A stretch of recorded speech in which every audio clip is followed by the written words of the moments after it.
and it also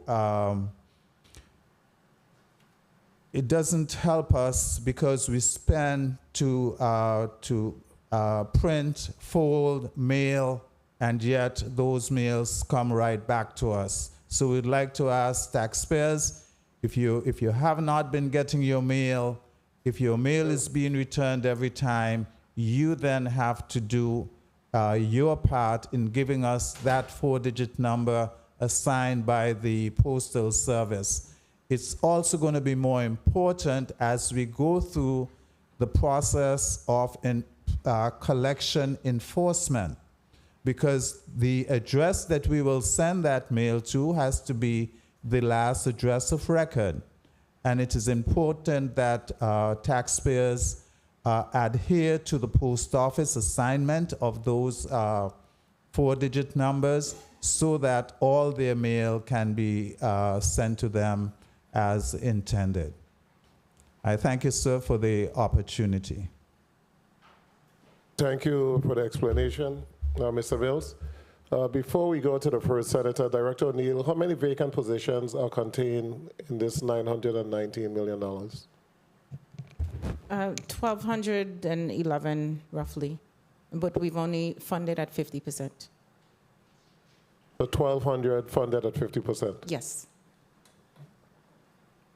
And how many vacant positions were we able to fill this fiscal year, Ms. Richardson?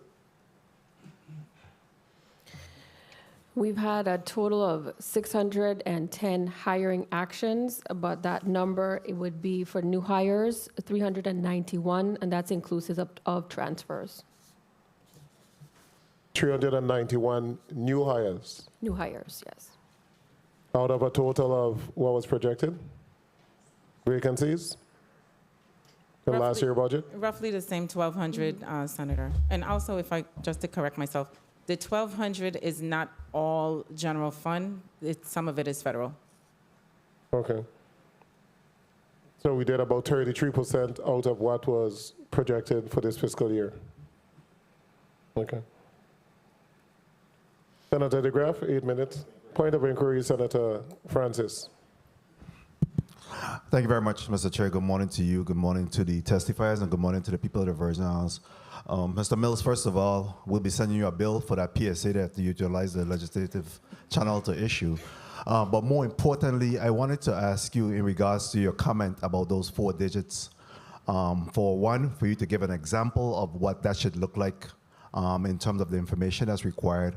And 2, to ask whether or not you can't assign someone to just be able to handle this particular issue, call the customers, whether you want to utilize a phone book or Facebook or whatever mechanism to reach out and be able to obtain that information. Getting back 3 trays of bills, every so often is critical, and again delays us being able to collect revenues. So can you just speak to those 2 issues for me, please? Thank you. Okay.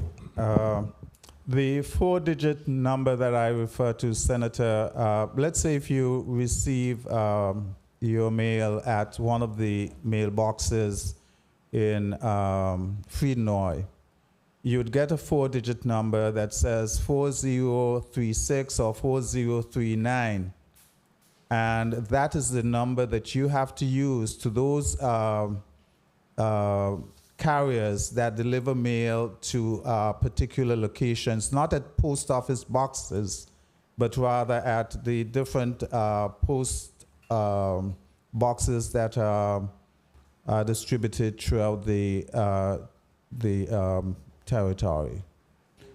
And mailboxes in neighborhoods. Yes, the boxes that are located in various neighborhoods. Those are the box numbers that were assigned by the post office, and it's years now that they have indicated that they're going to stop delivering, and I think they have eventually stopped delivering at this point.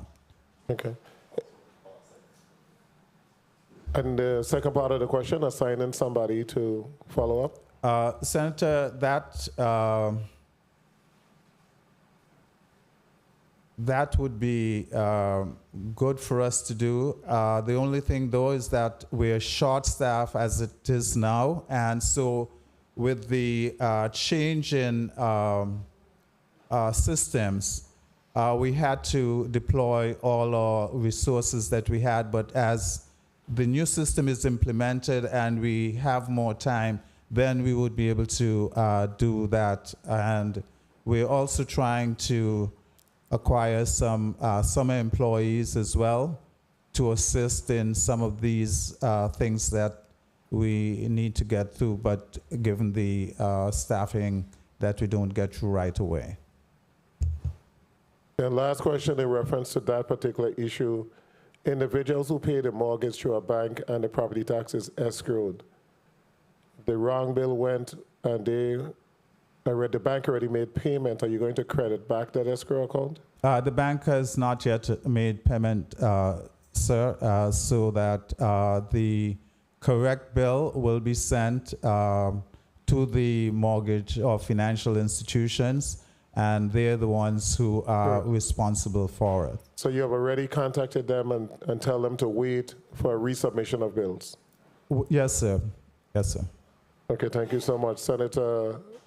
Thank you, Mr. Chair. Good morning, everyone.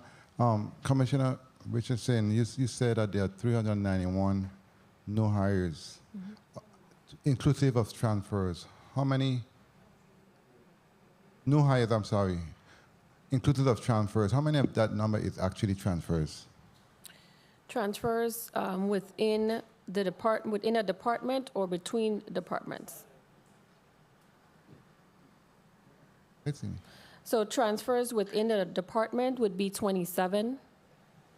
Transfers between departments would be 49. Thank you so much for that number. I appreciate it. Thank you, Mr. Chair.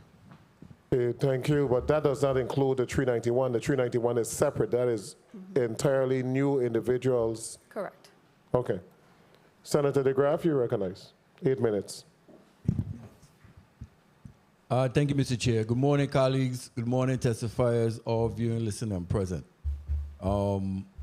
First of all, I'd like to give kudos to the finance team for presenting a biannual budget. Again, I don't agree with the biannual budgets, but I think you put a lot of work into it. To add an additional 385 pages from the previous one, it's a lot of work. Some observations I have are in the May 28, 2021 letter that when the biannual budget was sent down, the projection for 2023 was 976,372,193. Vast difference from what we have presently now. And I'm asking the question of, with increases in everything that we have seen, a drop in population from 110 to 87,000, how do we come up with the numbers that we have? It's confusing to me. My math really has been thrown off from just that first part alone. How are we able to increase all 5 categories, drop in population, and go from from 976 million projection for this year to 919,493,992? So, Senator, to respond to your question, as I noted in my testimony, there have been reductions in a number of areas, namely the Internal Revenue Matching Fund transfer. That would have been about $47 million. There's a reduction from the Business and Commercial Fund that, not exactly sure of the number, but that's also reduced. The Transportation Trust Fund, we're only doing $5 million. So there's been other funds that we don't have the funding available to us. Even though the 5 major categories are increasing, we have had to reduce the numbers because we no longer have those other funds available to us. But you stated you compensated for those Within the general fund. Within the general fund. Correct. Though that's extra money that would have been coming to the general fund, that's no longer coming to the general fund. Right, but if you compensated for it, then the math is off. If you couldn't We'll agree to compensate for it, disagree then on I could this. see. Based on again, that's what I said. That's what's confusing. If Okay. you're going to indicate that you compensated for those shortfalls, then you can't use those shortfalls as I don't the think that concern. you're understanding correctly. We can have conversation offline. Okay. I'm willing to do that because I'm saying that's what's confusing. Now, I looked in the fund balances. I could not find a rainy day fund. I couldn't find it under R. I couldn't find the budget stabilization. Where is the rainy day fund located in the budget book? Is it in there? I'm not sure. OMB team, can you respond as to whether or not it's even in the book or what we received? I will say this, what we received from the Department of Finance was placed in the book. So if it wasn't included, then it's not here. If we can, however, provide a copy. So that's not a... Okay, so that's what I'm an saying. issue. What would it be under, rainy day fund or budget stabilization? 'Cause I couldn't find it under B. I couldn't find it under The R. official name is the Budget Stabilization Okay, Fund. I didn't find that at all. Now, how much money is in that budget, that fund? As of right now, pending the transfer for this year, it's $11 million. The transfer for this year will be made between now and August, which would take it to $16 million. Okay, because I know in the previous budget it was to be 15 million, budgeted over 15. So we're on target with that. Correct. Okay, fine, so far. Now, you say it will be, you could show that to me offline. Now, what else are also found out in the budget for this year is the budget for the legislature is $224,045,000. Before that, the budget for the legislature was 25 million. I think it's $1.7 million. I know the legislature provided funding for wage increases for these employees in this budget for 21, and the difference I'm seeing now is a reduction. Have you had conversation in regards to how do we sustain that for this branch of government? Senator, the executive branch does not have any authorization to set the legislature's budget. We propose a number, and the legislature makes the decisions.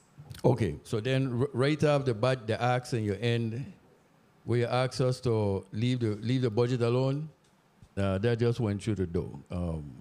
I urge this body to do not to do so in time mess with the budget. So we're gonna do that right off the bat.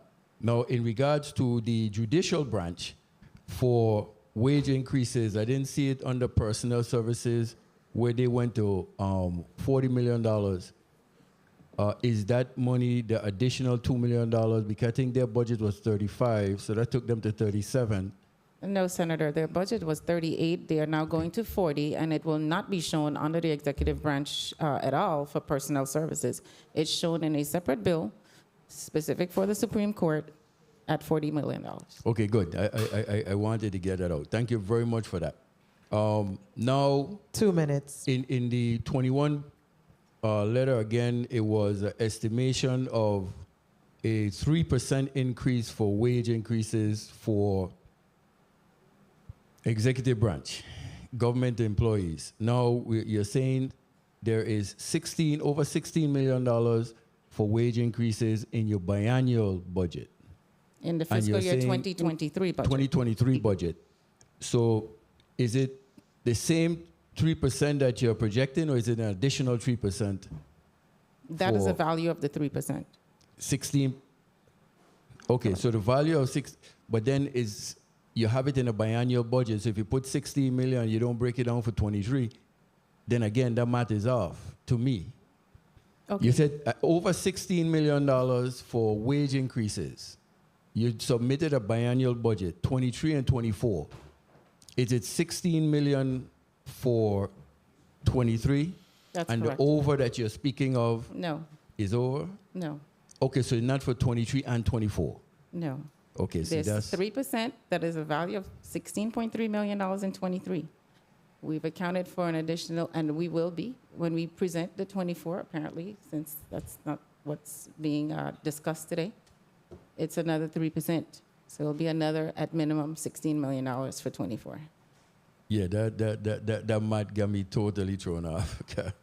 I'm saying if you submit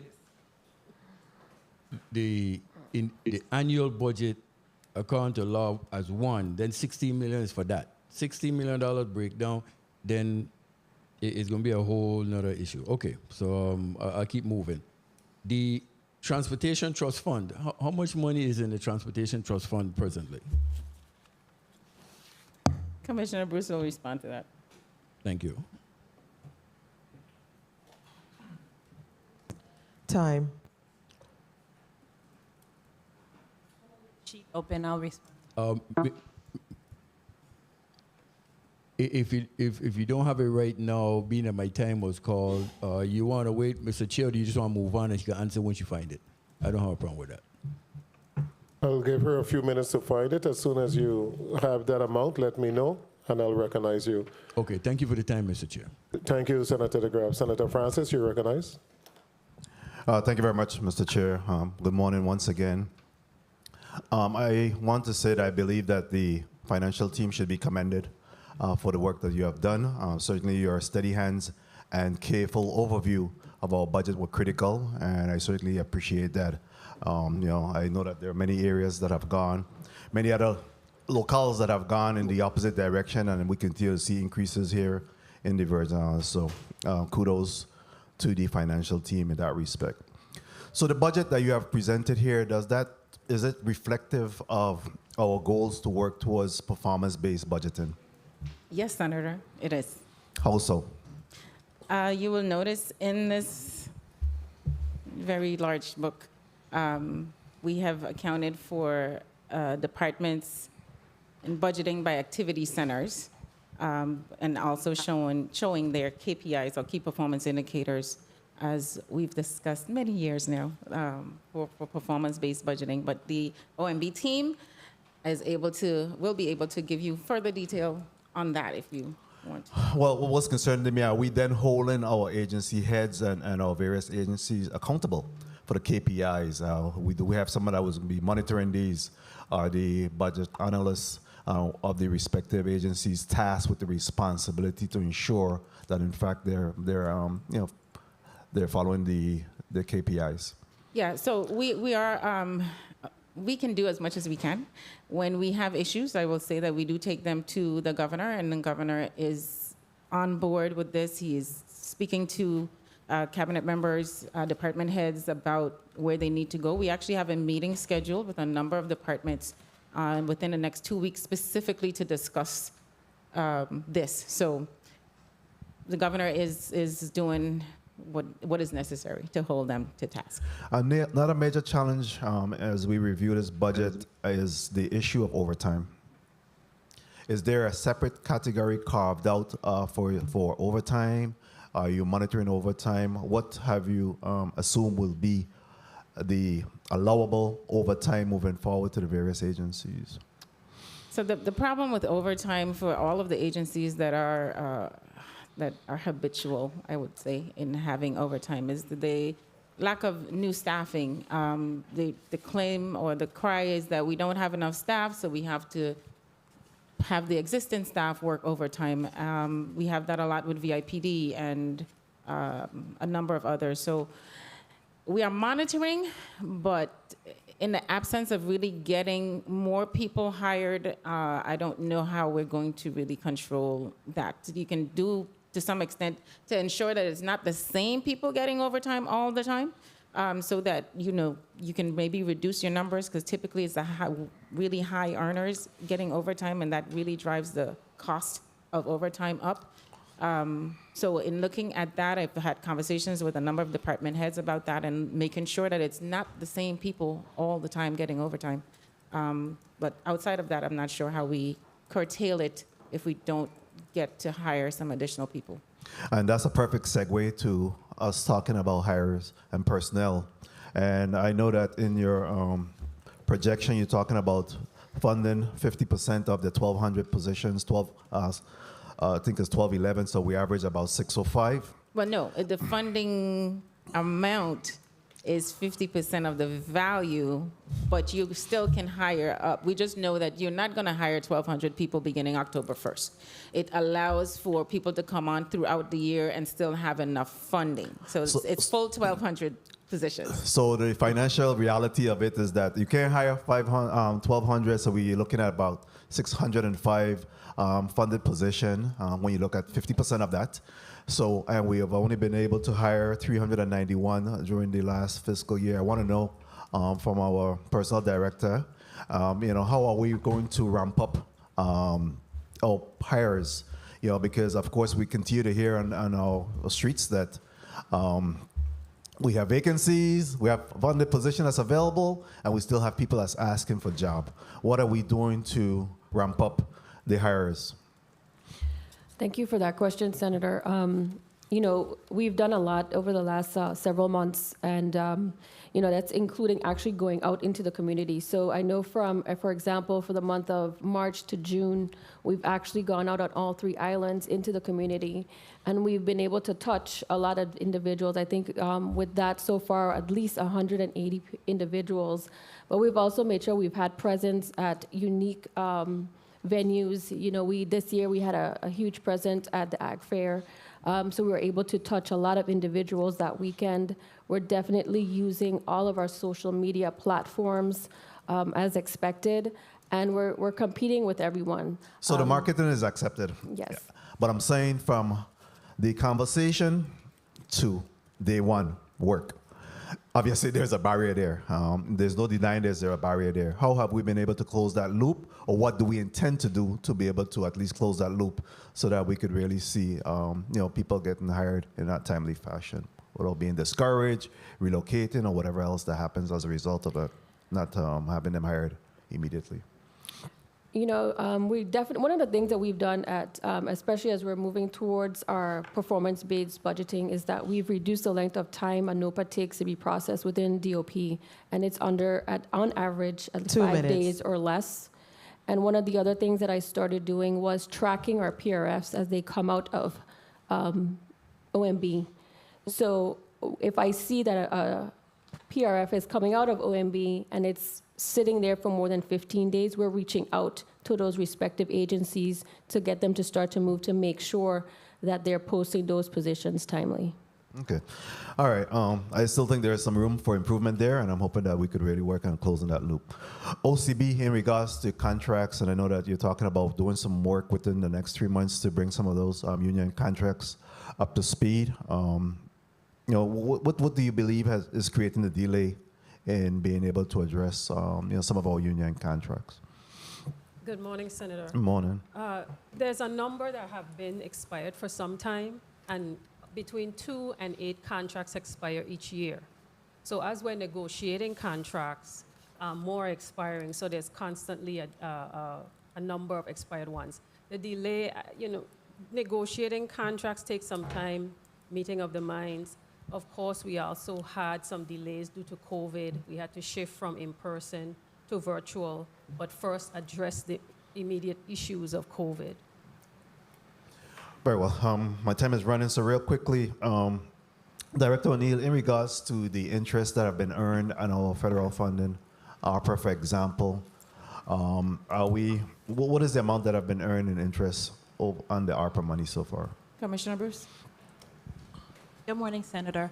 Morning. We have the funds, we have most of the funds in CDs right now. They're just getting 15 basis points.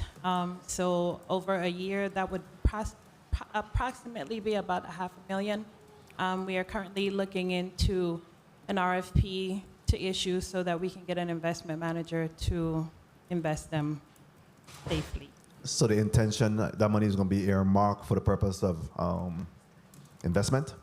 Time. Not earmarked for that, but just since the funds, we have hundreds of millions sitting, there are no requirements for federal reporting. Like, we can use those funds as we wish, the earnings on those funds. So we're trying to get a better investment return. Very well. Madam Chair, if I could just wrap up with this final. So, thank you. Director O'Neill, what about this budget that keeps you up at night? Obviously, you have a big budget book here with 700 and something pages. What about this, again, that brings you a reason for pause? Oh, there's so many things, but as with everything, nothing is perfect, right? And we have had major challenges with getting this book out, software, personnel, processes, et cetera. It's been a huge challenge in getting it and getting in everything that I felt we needed to show.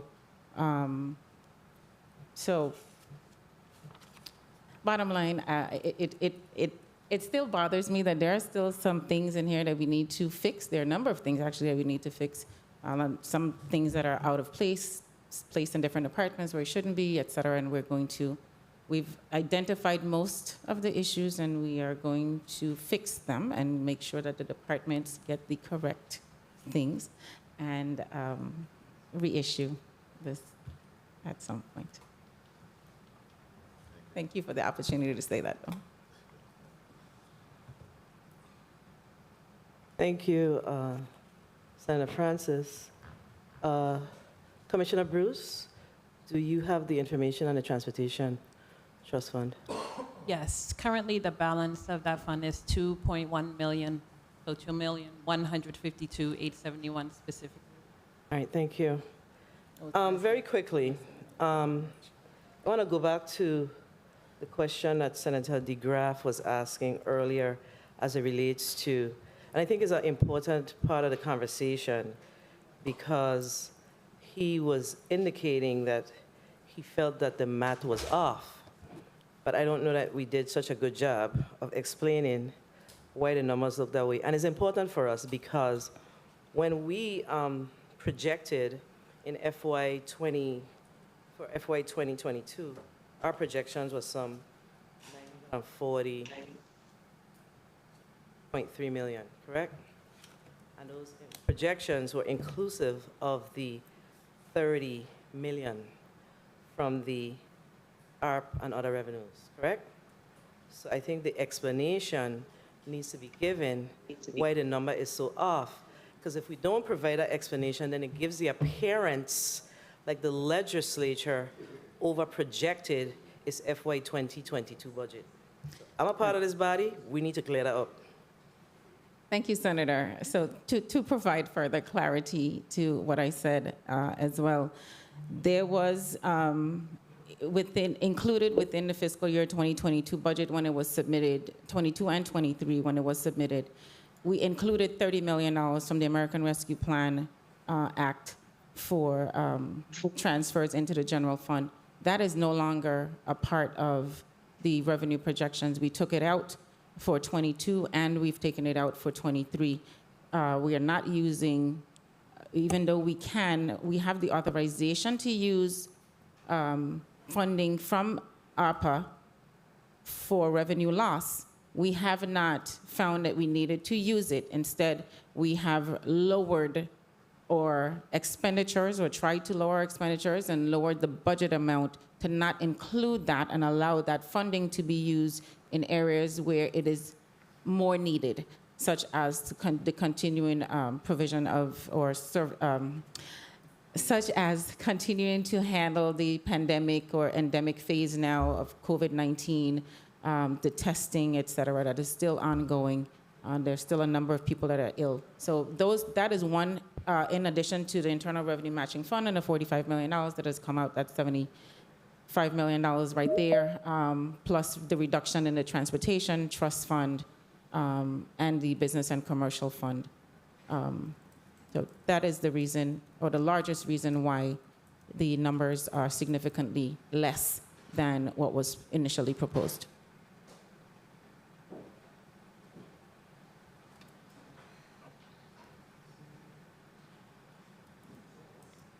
Thank you.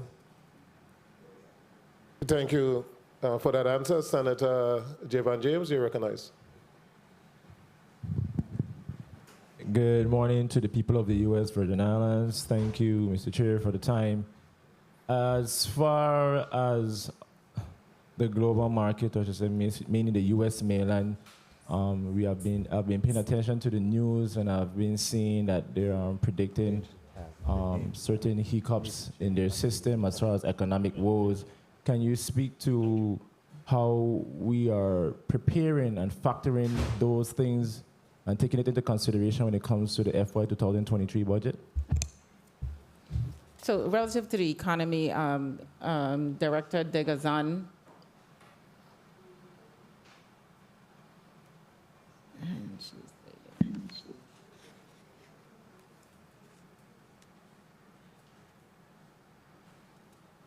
Director Degazan.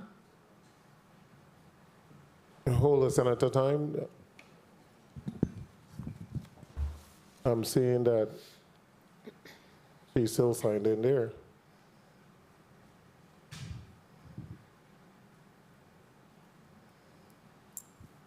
Yes, Senator. You would just ask a question, Director Degazan? Senator James, can you repeat the question, please? I'm not sure she heard. Sado or Senator James time, please. Sorry, I got thrown out and it took a minute to be let back in the lobby, from the lobby. Okay, good morning once again to the people of the U.S. Virgin Islands. I was asking to the administration, taking into consideration the economic woes and what is going on with the U.S. mainland and the news as far as their markets and their economy. Can you speak to what steps, measures, or whatever is being taken into consideration with this government when it comes to the fiscal year 2023 budget? That was my question.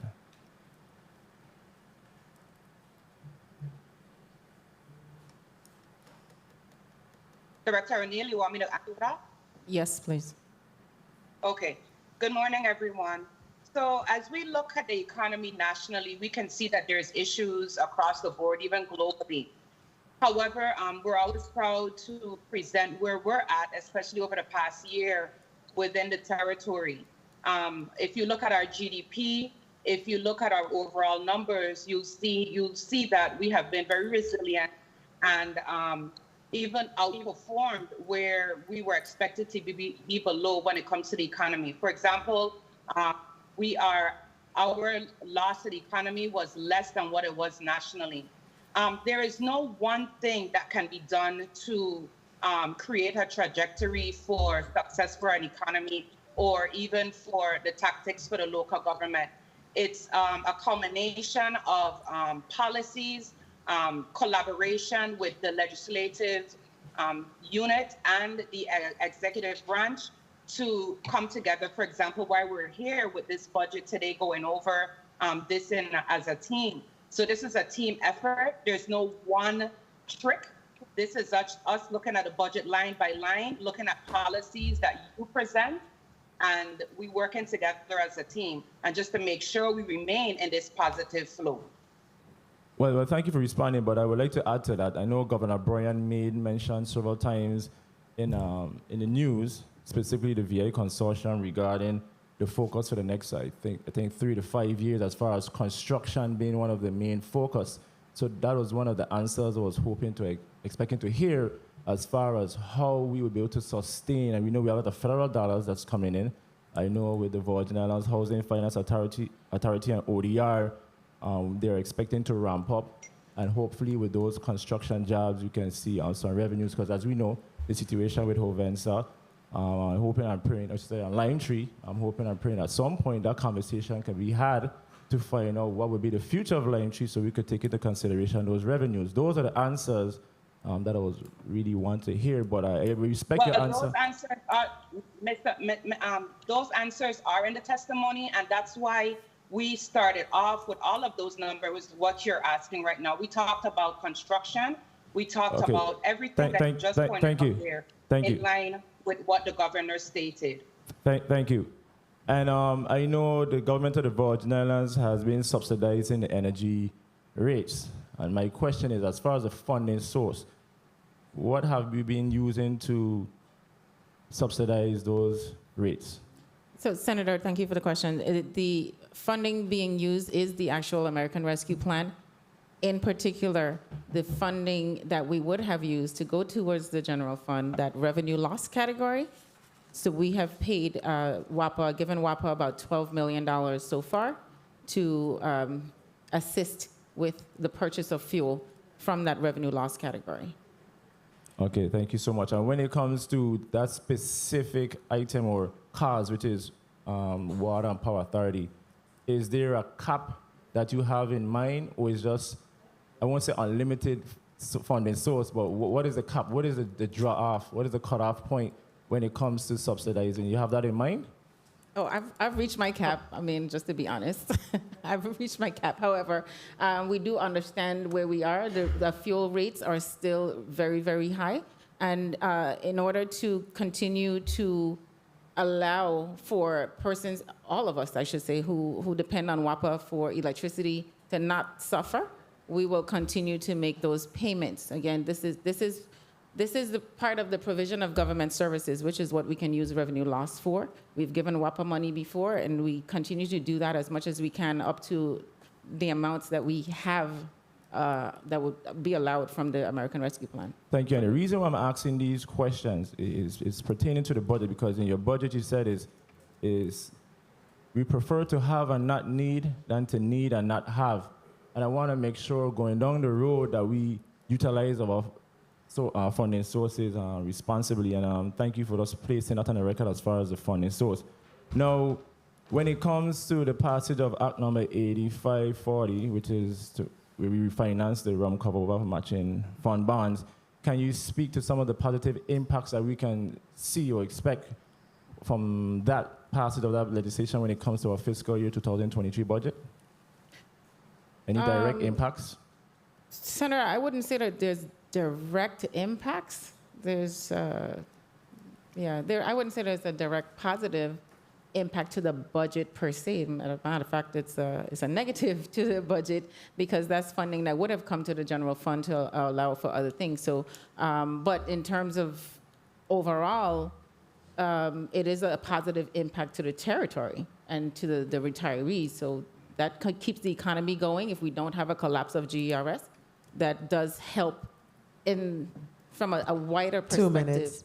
From your tax perspective, grocery receipts, et cetera, these are retirees that will continue to shop and do other things. So indirectly, yes. Directly, no. So the reason why I asked that question, I remember when we passed that bill or that law in the 34th legislature, and one of the questions I asked was, how soon can we see a positive impact on our credit rating? And it was mentioned that we should be seeing it soon, like quickly, at least like 6 to 7 months or something like that. And I know it has been over, 2 to 3 months since the passage of that bill. So what I'm trying to get to understand is as far as where we stand when it comes to our credit ratings and our possibility to go back in the market, not just to spend money foolishly, but to make sure that when we go back to the market, we can utilize it for things that can really strengthen the government.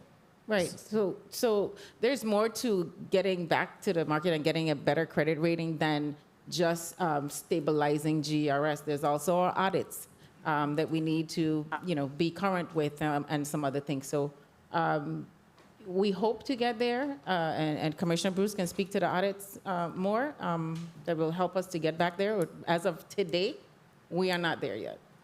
And I know in your testimony you made mention of $25 million in retroactive wages owed to retirees, but I know in our previous fiscal year budgets we had appropriations there. What's up with that? So it's not just the $25 million we're referencing is not just the retirees. The last $10 million that was appropriated was specifically for retirees over 65. This $25 million is for all employees that are owed retroactive wages by the government. It's more than just the retirees. And I'm assuming somewhere in there there's a breakdown of what you plan to do with that, right? Yes, so it's all to be paid out to employees that are owed. And the Division of Personnel has that listing of who's owed what. Thank you for placing that on the record. And as far as excise taxes, ever since its resumption, can you speak to how much the government of the Virgin Islands was able to collect? And that would be my last question, Mr. Director Chair.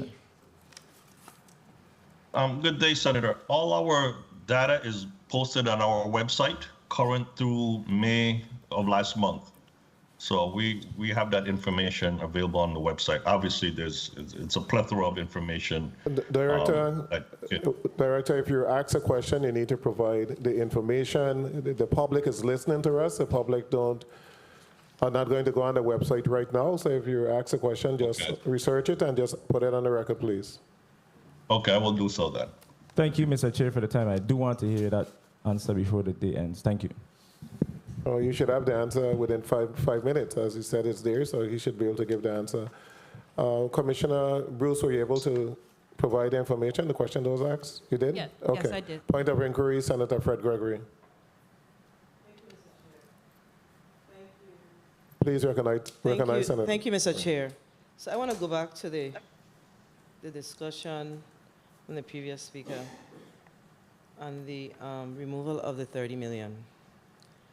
We passed the 2022 budget some time ago, so I need to be clear. When we moved appropriated the FY 2022 budget, was that inclusive of the $30 million? It was as part of the revenue projections at that Correct. time, correct? So you do realize that if it was part of revenue projections, we built our 2022 budget based on that $30 million. So I am a little taken aback by the fact that while it is federal dollars that came to the territory, the fact that it came to this institution, we included it as part of our 2022 projections, and we built our budget around it. I don't know that the central government can arbitrarily remove the $30 million without having a conversation with the legislature to say, well, this is what we're projecting, this is what our expenditures look like, and we don't need it. But I have another issue. On top of that, may I continue, Mr. Chair? May I wrap up? Go ahead. And it's tied to the, so y'all need to explain that, because if it's appropriated, if it was included in those numbers, then it can be arbitrarily moved. Then why we here? So, Senator, if you recall, the legislature does not appropriate revenues. We submit to this body, we submit to the body our projected revenues. We submit a listing of the revenues we think will come in from all sources. There is no appropriation of revenues at all. Okay, so let me clear that up. I am not suggesting that there's appropriation of revenues, because me of our people should know that. What I'm saying is we built our budget based on these numbers.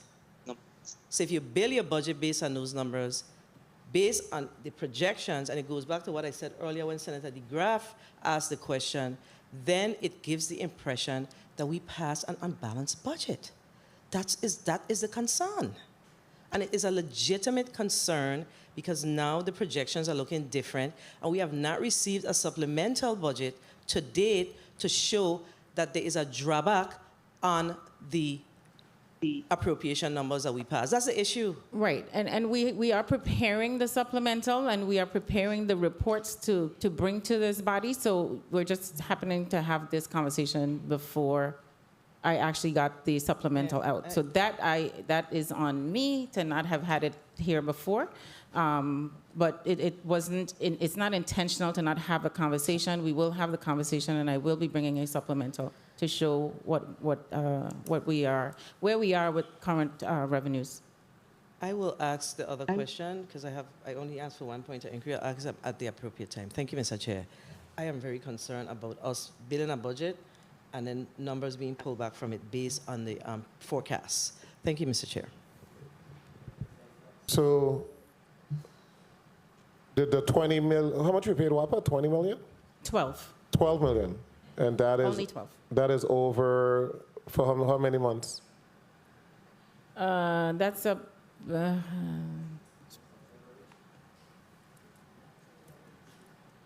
No, it's for this year. That's probably the last 3 months or so. Okay, now when they were here before us, I think they said $8 million every 2 months. So that should be, that the 12 would work out for that. Yeah, they just got the last week. $2 million last week. Is there a plan to continue with that payment? As of right now, yes, Senator, at least until we can see a reduction in the fuel rates. And you're saying that money is coming out of the 30 that you had indicated of the federal monies? Yes, from what was termed revenue loss that we calculated, okay. Yes. So if you back out that 30 and then you back out the 40 for the Internal Revenue Matching Fund, we're down to $876,761,543. So that is our new projection for this fiscal year, 876 million. Well, the projections are changing every day, as you can imagine. It changes depending on the actual collections. So when this was done, we were at 884 for fiscal year 22 That you're projections. projected, Yes, 884. 884. I'm having, and we'll get back, I'll go to the next senator, but I'm having problems understanding how, in the last budget, we funded like 11 or 1,200 positions, and we did 50% in some, we did some 75%. And that budget came up to $946 million. Now we're backing out $70 million, literally, and we are still saying that at 919, we could actually fund 1,200 positions. I don't see how we could fund 1,200 positions with a $30 million decrease in the overall budget. How are you able to still fund that number of positions at the 50%? Because the last one we didn't do 100%, and it was 946 million. Now we're still projecting 1,200 additional positions, and we're still continuing to hire new positions. So I don't see how that number is going to pan out, especially when you look at the various departments and you're seeing that just about every department receive a cut. Some of those departments are switching to a lot of the federal funding that they have and taking some of their operating expenses to federal funds. And so it's being offset in a number of areas by federal dollars that are awarded to those departments specifically. And then we have an increase that we're projecting across the major tax categories. So we're able, when we look at the numbers, we're able to run it just because we have specifically asked departments to transfer a number of their operating expenses, whatever is possible, including personnel, to federal dollars instead of having the federal dollars sitting. Do you have actuals as to what each department, what level they're at right now? Because that would give us a good determination as to. Right. So my team has been working on that. We will have it for the supplemental, which is coming in like 2 weeks, max. 2 weeks. I don't have it today, Senator. Senator Carrion, you're recognized. Thank you, Mr. Chair. Good morning to my colleagues. Good morning to the testifiers, and good morning to the people of the Virgin Islands. Director, in looking and analyzing, let me ask you, compared to last 2022 budget, what are the key differences in this year's budget that stand out that you would mention? I'm sorry, Senator Carrion, can you repeat So that? compared to 2022 budget, what are the key differences in this year's budget? Outside of the funding, the revenues that we spoke of, and the items I listed, there really isn't a huge difference. We're still trying to we're still trying to hire people. We're still trying to give raises. We're still trying to negotiate. Still trying to function, you know. You're saying not much of a difference then? Not a whole lot of differences. So what would you say are your priorities in this budget? With this budget, I'm looking more at how we can really start to make and hold departments accountable. It was one of the reasons why it was urgent or critical to include budgeting by activity center, putting in the activity centers in the book, establishing the KPIs so that we can start to have measures and we can start to see how departments are functioning, where there are areas that really don't make sense to have. They may have programs that it's a waste of money to fund versus something else that needs to actually be done. So this is where we are trying to go, and which is why it was so important to do the book this way this year. As we move further and further along, Senator Francis can speak to this. This has been many years coming to get here to a point where we can focus on performance and really, really hold departments accountable for these things that they say they're going to do or should be doing. Hiring is one of those things that, there's always been a complaint or that they're not getting the PRFs or they're not getting the NOPAs fast, but you have to understand the NOPA process, even the PRF process, starts in the department. If it's never received by OMB and or DOP, it can't move. So the departments are the ones we need to hold them accountable, and that is what we are trying to do. So in having budgeting by activity center, now we are poised, I think, in a better place to be able to look at that and really see where those areas of concern are that need to be improved. So you feel confident that you're moving in that direction? And Yes. You're seeing some changes within departments and agencies? Yes. Last budget cycle, we ran into, when we were questioning some of the agency heads, some mentioned that there weren't communications between your office and them, and that the budget was formed independent or apart from their consultation. What was the process this year in order to arrive to where we are today? So the process is the same every year, and the budgets are actually prepared by the individual departments and submitted to OMB. So I'm really not sure how anybody can say that it was done by OMB. The budgets are prepared at the departmental level and then submitted. So it's the same every single year. We do the same thing. We send out the budget call, and we ask them to start preparing their budgets, beginning with the personnel listing. They are the only ones that knows their personnel and or what they need, whatever vacancies they may need to fill. So they have to do all of that and then submit everything to OMB for finalization. And every department submitted? Every what is single before us department did, today? yes. Okay, so hopefully when we get into question each department, we won't run into that issue this year. With regards to property tax, Mr. Mills, right? Director Mills. For the persons that received damages during the 2017 storm, did the tax assessor office did a reassessment of the value of those properties? How does that process work?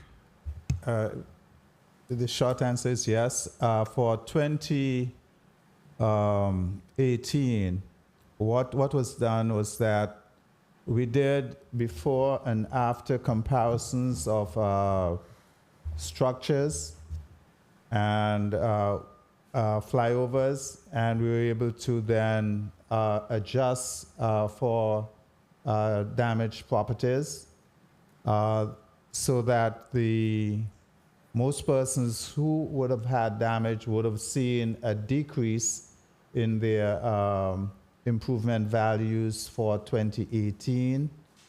And I think some of them did go up as we looked again. Some of them did go make restorations by 2019, and then 2020 more so came on for restoration back to the 2017 levels. So the short answer is yes, it did go down in 2018, and 2019, 2020, they did eventually inch back up. Reevaluations. Yes, sir. Gotcha. 2 minutes. Also, we know you had some issues with collection. So, what percentage are we now, and what have you been able to accomplish and improve in that area? Okay, I would prefer the tax collector can answer more directly to that, sir, if you don't Yes. mind. Mr. Latham? Thank you. Good morning. For the 2021 fiscal year, we had completed collections of some 60%, and we had some 40% outstanding. For the 2020 fiscal year, for those taxes issued, we had completed some 82% of collections with some 18% remaining. So that's how the collections have been going thus far. And we have several initiatives to continue to increase our collection record as we move forward. Well, we've seen some improvement. I hope to continue to see improvement in that area. Director, in regards to the Department of Labor, within your testimony, you speak about the demonstrated recovery. Now, the rate drop, please explain, does it include the persons that are no longer receiving the unemployment benefits, but are they actually working? Director Degazan? Repeat that question, please. And the testimony you mentioned about 94% of the jobs that were lost have been recovered. Those figures, because we have individuals that were collecting unemployment and their collection time has expired and they're no longer collecting. But that doesn't necessarily mean that they're employed. So how you draw those numbers? So, well, I will utilize my experience as a former director for unemployment insurance. So once you're off of unemployment and you're not enrolled in any of the specific programs through the Department of Labor, your numbers are not considered. So these are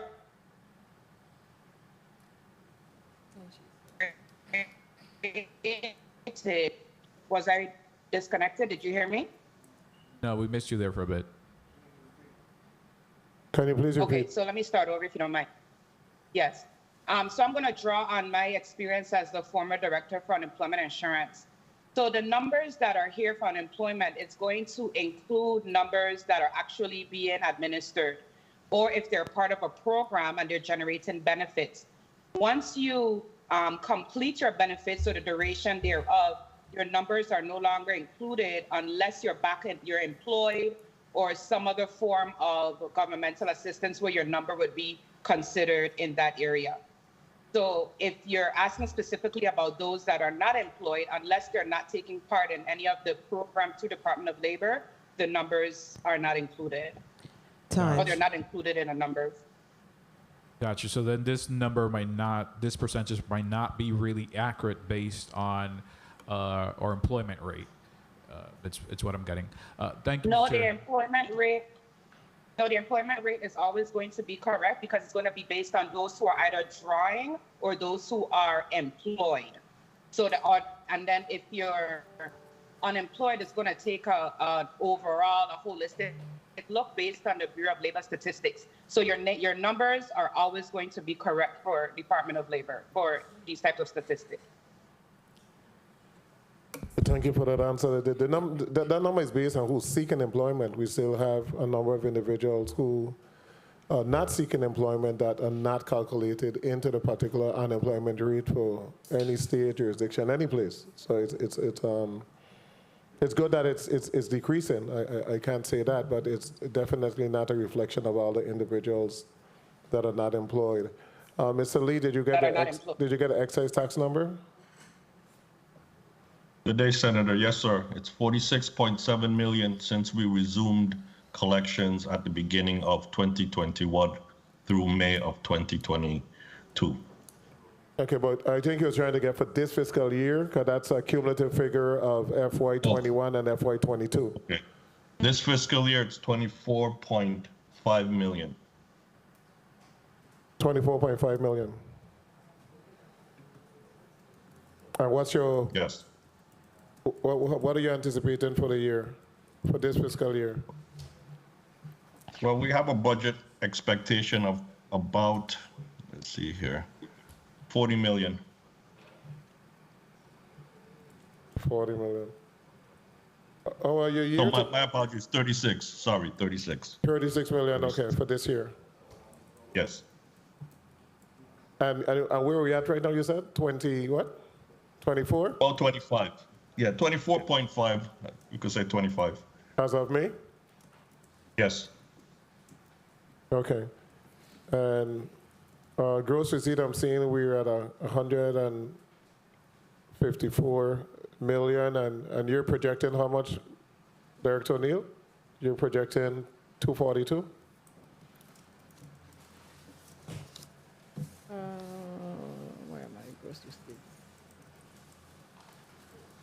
Yes, Senator.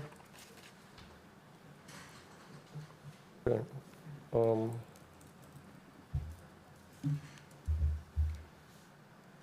If you break the 154 represents 8 months, which is 2/3 of the year, to include our strong period during tourist season. So you believe in the next 4 months, we're going to collect 88 million? That is more than we collected for any 4-month period. To me, the number seems a bit high. I'm Yeah. seeing like 229 or 230 million somewhere there.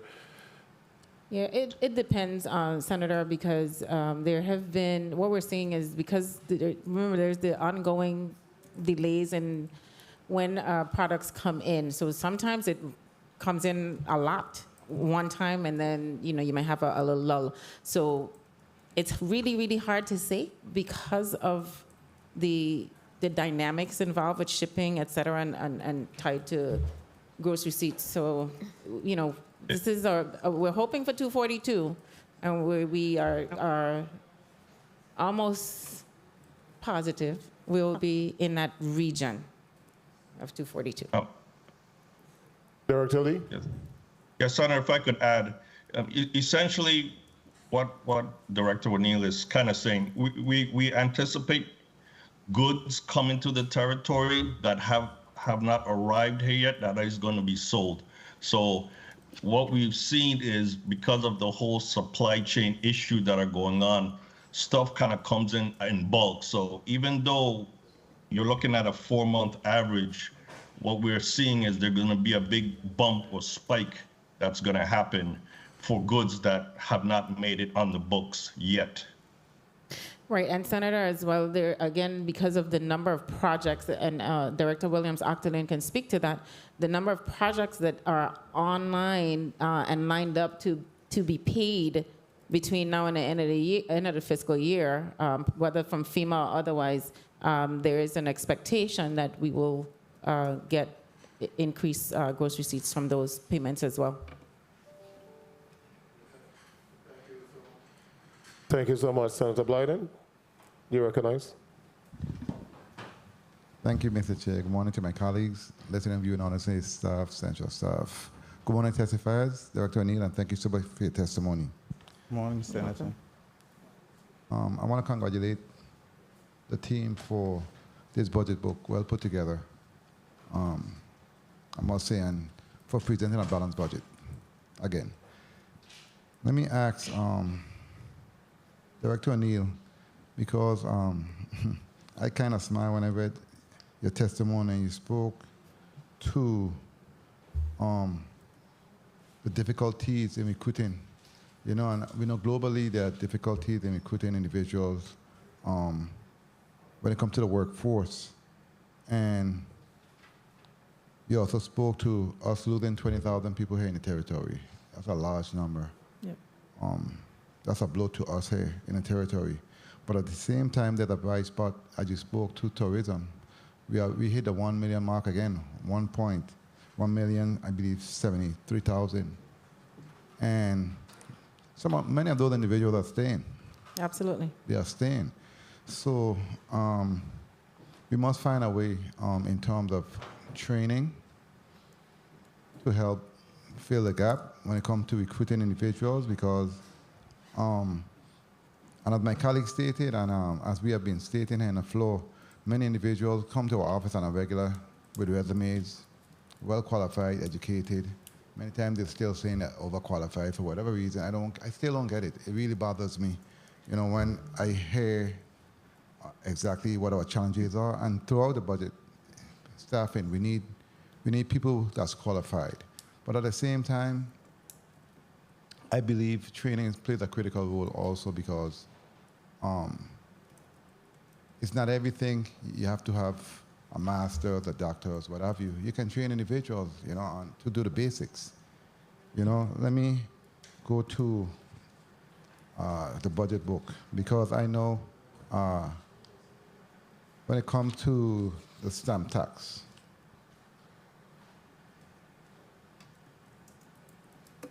I see that the collections, when it comes to stamp tax, they exceeded projection by $4.6 million for this fiscal year, in which 8.9 was projected, but 13.5 was collected. And the legislative projection was 8.9 to be transferred to the Housing Finance Authority for affordable housing in this fiscal year, but only 4.05 million has actually been transferred, and only 4.05 million is recommended for fiscal year 23 in the budget book for affordable housing. So if we are collecting more money in stamp tax, and we know we have a housing crisis here in the territory, and that's one of the major issues we have with our young people. Many of them not qualified, coming home to live here and work here because many of them have to stay with their parents, their friends, what have you. And they really can't come home because, you know, where they are, they have that opportunity. So I know you spoke at the end in your conclusion in terms of being tempted not to increase the budget. I've submitted. I don't plan to increase it, but I plan to make some adjustment and assure that every penny from that stamp tax goes toward affordable housing, because we do have a crisis. Right. We have a problem, and every dime needs to go toward us. So that needs to stay at that cap, at that level, and we need to focus on training, employing individuals to assure that we help our people find affordable housing opportunities here in the territory. And I'm just letting you know that's going to happen. No, that's fine, Senator. I just want to also put on the record that we have, as part of the American Rescue Plan, we have allocated, I think, about $20 million to the Housing Finance Authority specifically to deal with housing and increase the housing stock. So know that we are cognizant of the issues being faced in the housing market, and we know that is one of the reasons why it's hard to recruit, to have our people come back home. You can't afford anywhere. I struggle with the same thing. So I know exactly what it is, and we've put some monies or allocated some monies to address that as well. So, you know, we're all on the same page with that. Happy to hear that. And also you spoke to an area right now that's booming here in the territory, construction and the recovery dollars. And by the way, I'm very happy to hear that as a whole, the government is focusing on utilizing the federal funds, every penny of the federal dollars, in every way possible before we actually touch a local fund, and we can. It makes sense. It really does. I'm happy to see that. I really applaud you guys for that. Now let me go back to the construction area, because as you said, the largest bracket is income tax, individual income tax. Yes. And those many projects you spoke to, I believe you said there's 200 and some plus more projects coming on the pipeline. 274 projects with an expected spend value of $1.63 billion for 2023. You said that you have a plan in place. What does that plan look like? That's what I need to know. So I'll throw this one to Director Williams-Octolin. Please. Good morning, Senator. Morning. So there we have developed a 5-year plan that outlined all of our projects, that includes the process from design all the way into construction. We've also identified resources that's needed to help to jumpstart some of these projects with funding so that we can get design moving before application. We also have a recovery leaders task force that is designed to move the projects and develop processes and the sticking points where we see where our projects get stuck, that we move them forward. So it's a concerted effort to make sure that projects stay on schedule. Of course, the external factors like supply chain affects that, but it is a concerted effort by all of the individuals involved to keep the projects on schedule. 2 minutes. I heard what you say, but in your plan, do you have time frames included in there? Because you gotta realize, with that plan, it's critical to execute that plan, have time frame, etc. Because if that plan don't come to fruition, it's gonna affect the revenues, which will affect the budget, which will affect everything else. So do you have timelines included in that plan moving forward? Absolutely, Senator. There's timelines for the design, for every phase of the project. There are timelines that's associated with those projects. Okay, very well. I'm happy to hear that. I look forward to seeing that come to fruition. Now, Director O'Neill, you spoke about the budget moving forward, and as my colleague always been pushing for years, Senator Francis, where's the accountability when it comes to performance-based budgeting? How does that accountability come in with the performance-based budgeting? So I'll have members from my team speak to that. So Elisa, Ms. Williams, can you speak to the performance-based budgeting and the accountability associated with that? Sure. Hi, so good morning. Elisa Williams, Senior Performance Manager at OMB. So when it comes to accountability, we've done a number of things to try to drive that. So the first thing is really starting with the strategy of the departments and then using that to drive some alignment. So you have resources, you have your inputs. How are you using your inputs to then perform the activities that you carry out? And then what outputs are you taking and producing as a result of that? And then what are the intended outcomes as a result of the work that you're doing? So we've done quite a bit of work to get agencies to take and look at their performance from that perspective. Outside of that, what we've done is we focus quite a bit on process improvement. And so we actually have a meeting set up with the governor on June 29th. And so during that meeting, 10 agencies will have the opportunity to take and speak about their performance, key issues that they are having as it relates to meeting their targets, their goals, and executing their strategy. And then we will come up with plans on how to take and address some of those issues. So that's some of the ways we're taking and trying to drive accountability. And then to just really driving home the point that, so yes, performance is based on things like your resources and your budgeting. So wanting to drive those insights and understand that when you look at them together, it tells a story. So making some of those inferences as you look at all of those perspectives. So that's some of the ways that we are intending to drive accountability.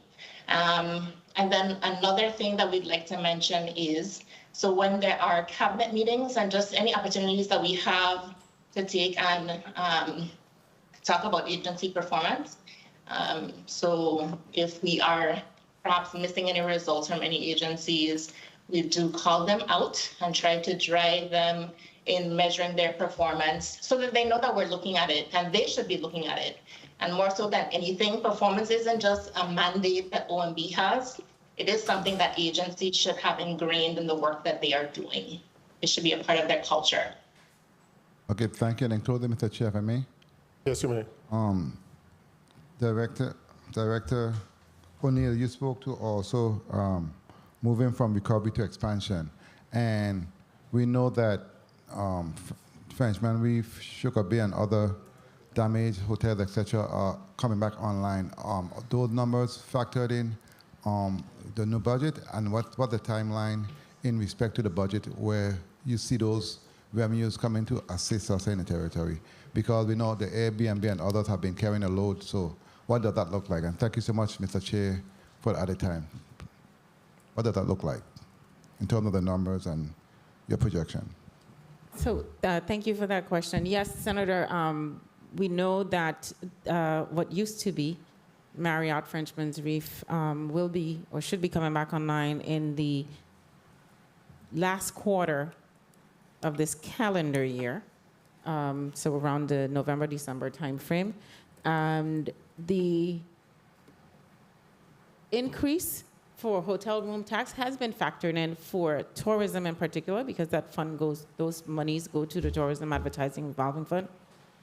In addition, we have factored in slight increases in individual corporate and gross receipts income as well for the reopening of that property in particular, because it's so close to reopening both sections, the Wyndham at the top and the smaller one at the bottom. So we expect that to come online in this upcoming fiscal year. Sugar Bay is not going to be online in fiscal year 23, so that has not been factored in at all.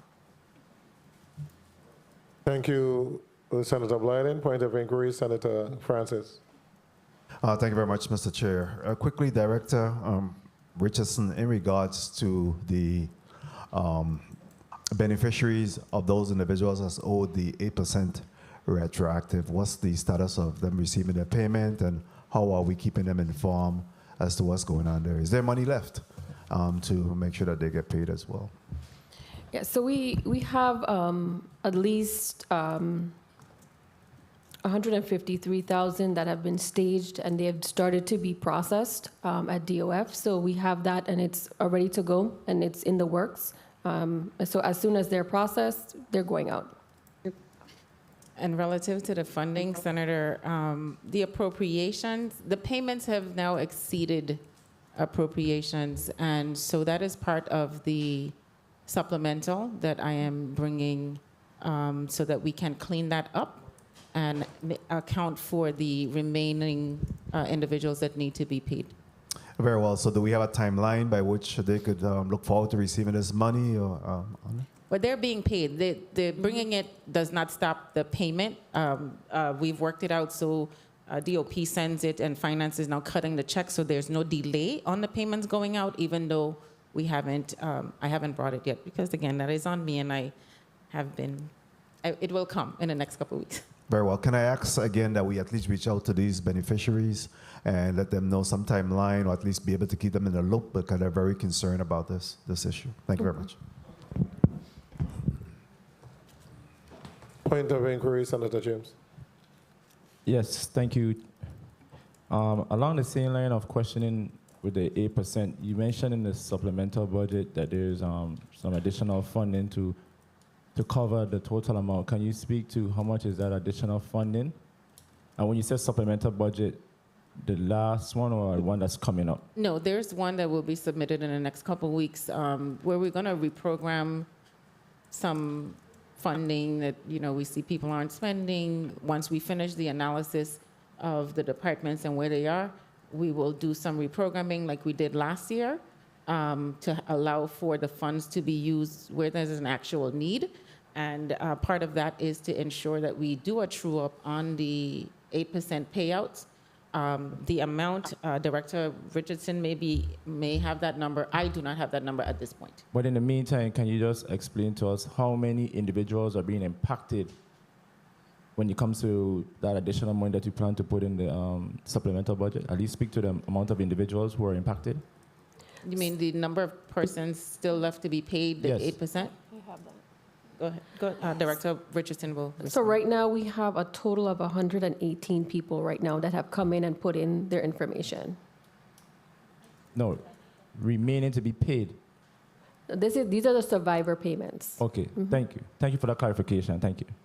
Thank you, Senator James. What's the total amount owed for retroactive? Because you have used that quite a bit. Like 197.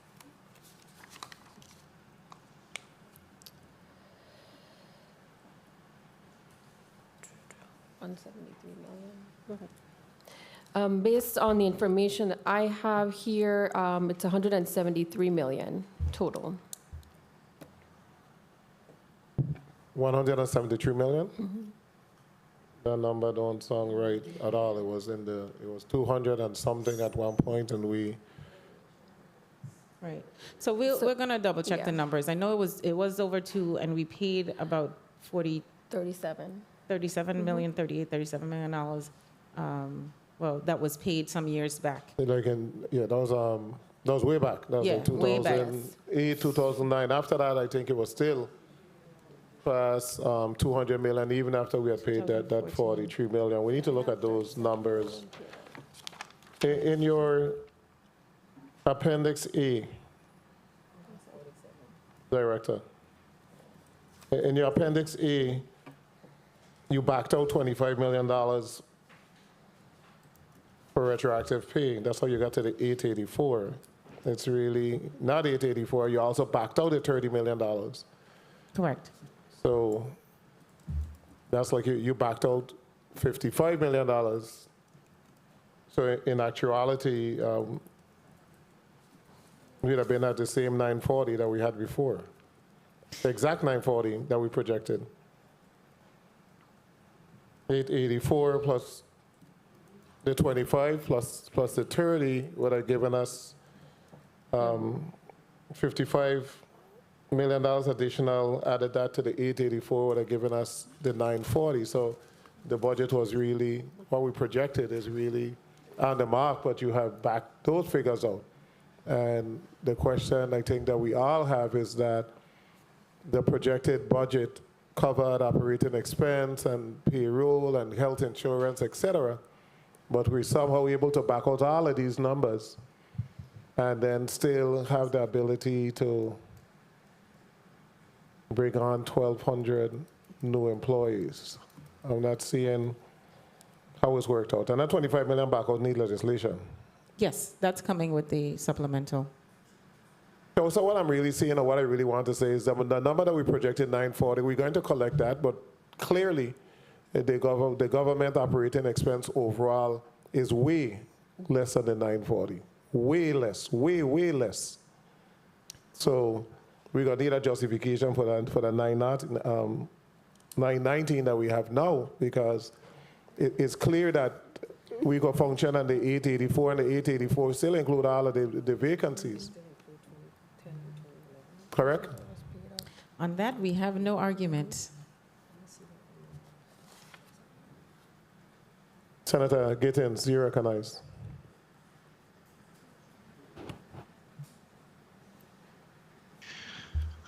Good morning and to all. Thank you. Let me first thank the administration and the financial team for the work on this budget presented. I'm hearing a feedback on my end. Hope you can hear me.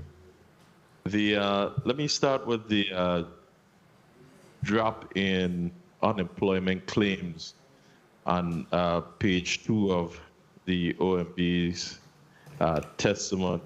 And could you just tell me briefly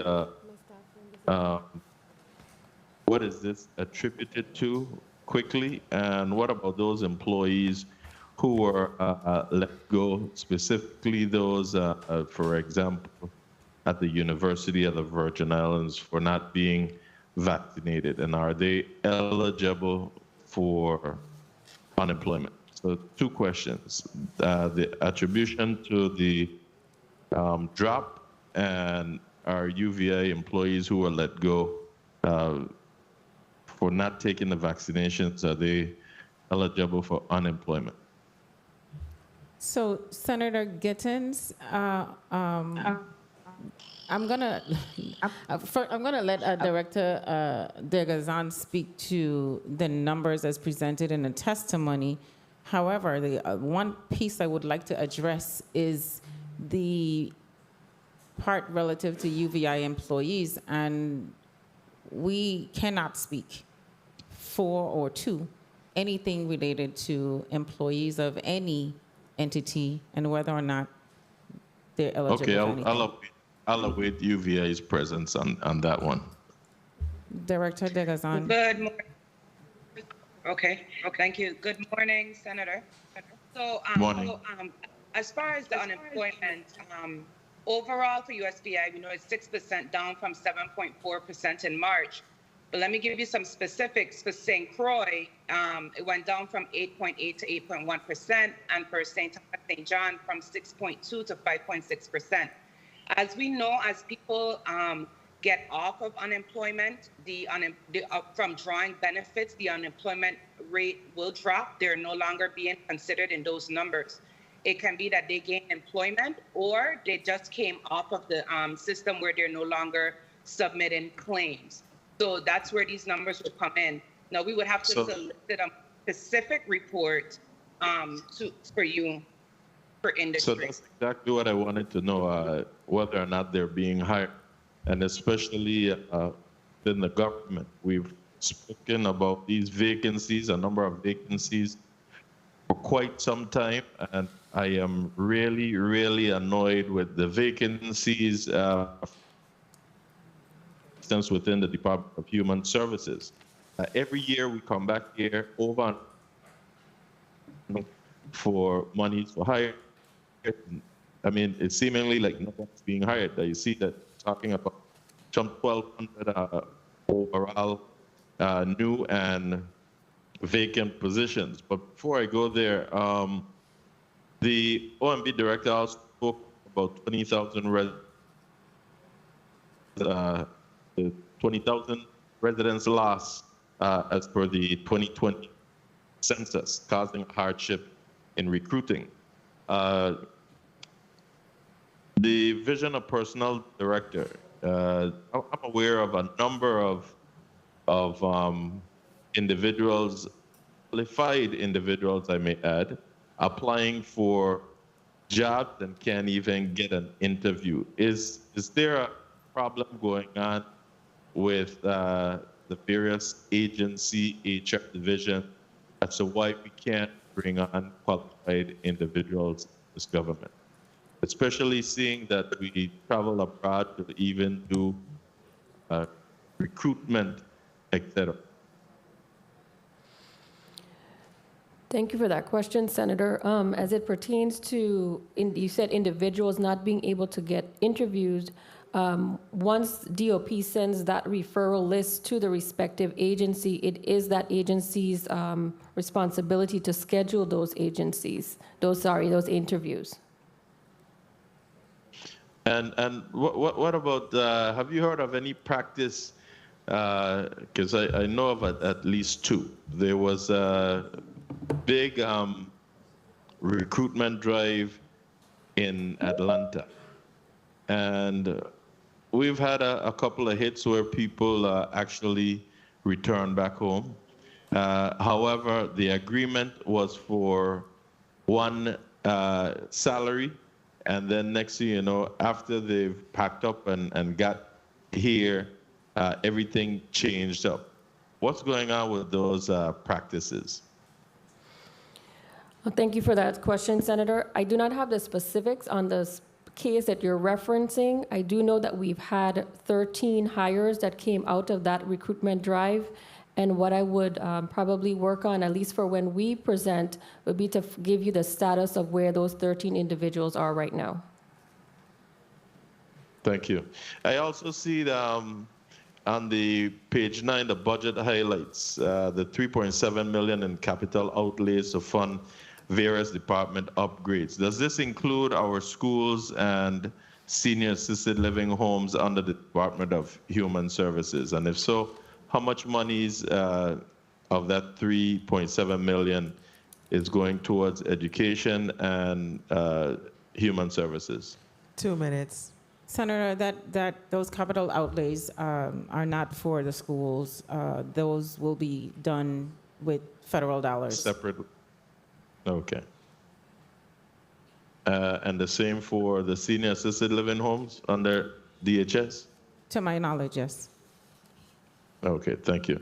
Now, we're going on about 3 years of this pandemic, and a number of employees have been required to work from home. Do we have a telework policy in place?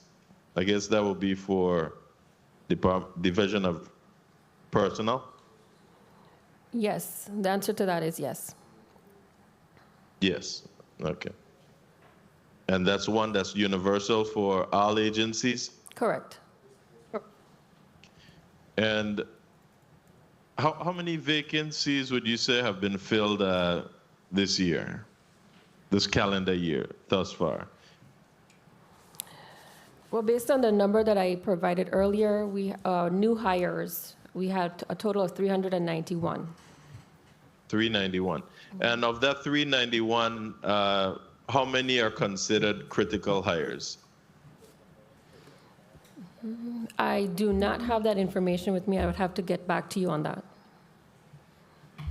Now, the 1,200 new and vacant positions across the agencies, that was spoken of in the testimony, does these include both classified and unclassified positions? Yes, Senator. And do you happen to know how many of those are critical hires? At this point, I do not. Okay. Is the Department of Health with us? No, Senator. And just to piggyback on the question you asked, well, actually, to provide further clarity, I guess every department would say that the positions they've submitted are critical. So at this point, you may as well say all are critical. That's a catch-all, but we'll talk about that. Mr. Chair, time was called, but I just wanted to ask two quick questions, if I may. Go ahead and wrap up. I'll skip Department of Health since they're not here, but to the Division of Personnel, I wanted to know what's the process with regards to suspension NOPAs from the various agencies if agency head is to take disciplinary action on an employee. Specifically, I'm getting some complaints of one entity that when personnel are going to retire, they're being called later on in the middle of the process to state that they don't have the time because there might have been some suspension. Are you aware of a problem where you're not receiving and GRS is not receiving suspension NOPAs? GRS would receive the suspension NOPAs once they're processed by DOP. However, GRS will not calculate an annuity once they see or have a break in service. So if that agency does a leave without pay or a suspension for a period of time and they do not initiate that action from their respective agency, DOP can't process until it's received. So are you experiencing any problems where you're not receiving that NOPA from the respective agency? Not that I am fully aware of, no. Okay. Whenever I get those complaints, I'll refer those employees directly to the Division of Personnel. Thank you. Thank you, Senator. Mr. Chair, wait the next round. Thank you. Senator Fred Gregory, you're recognized.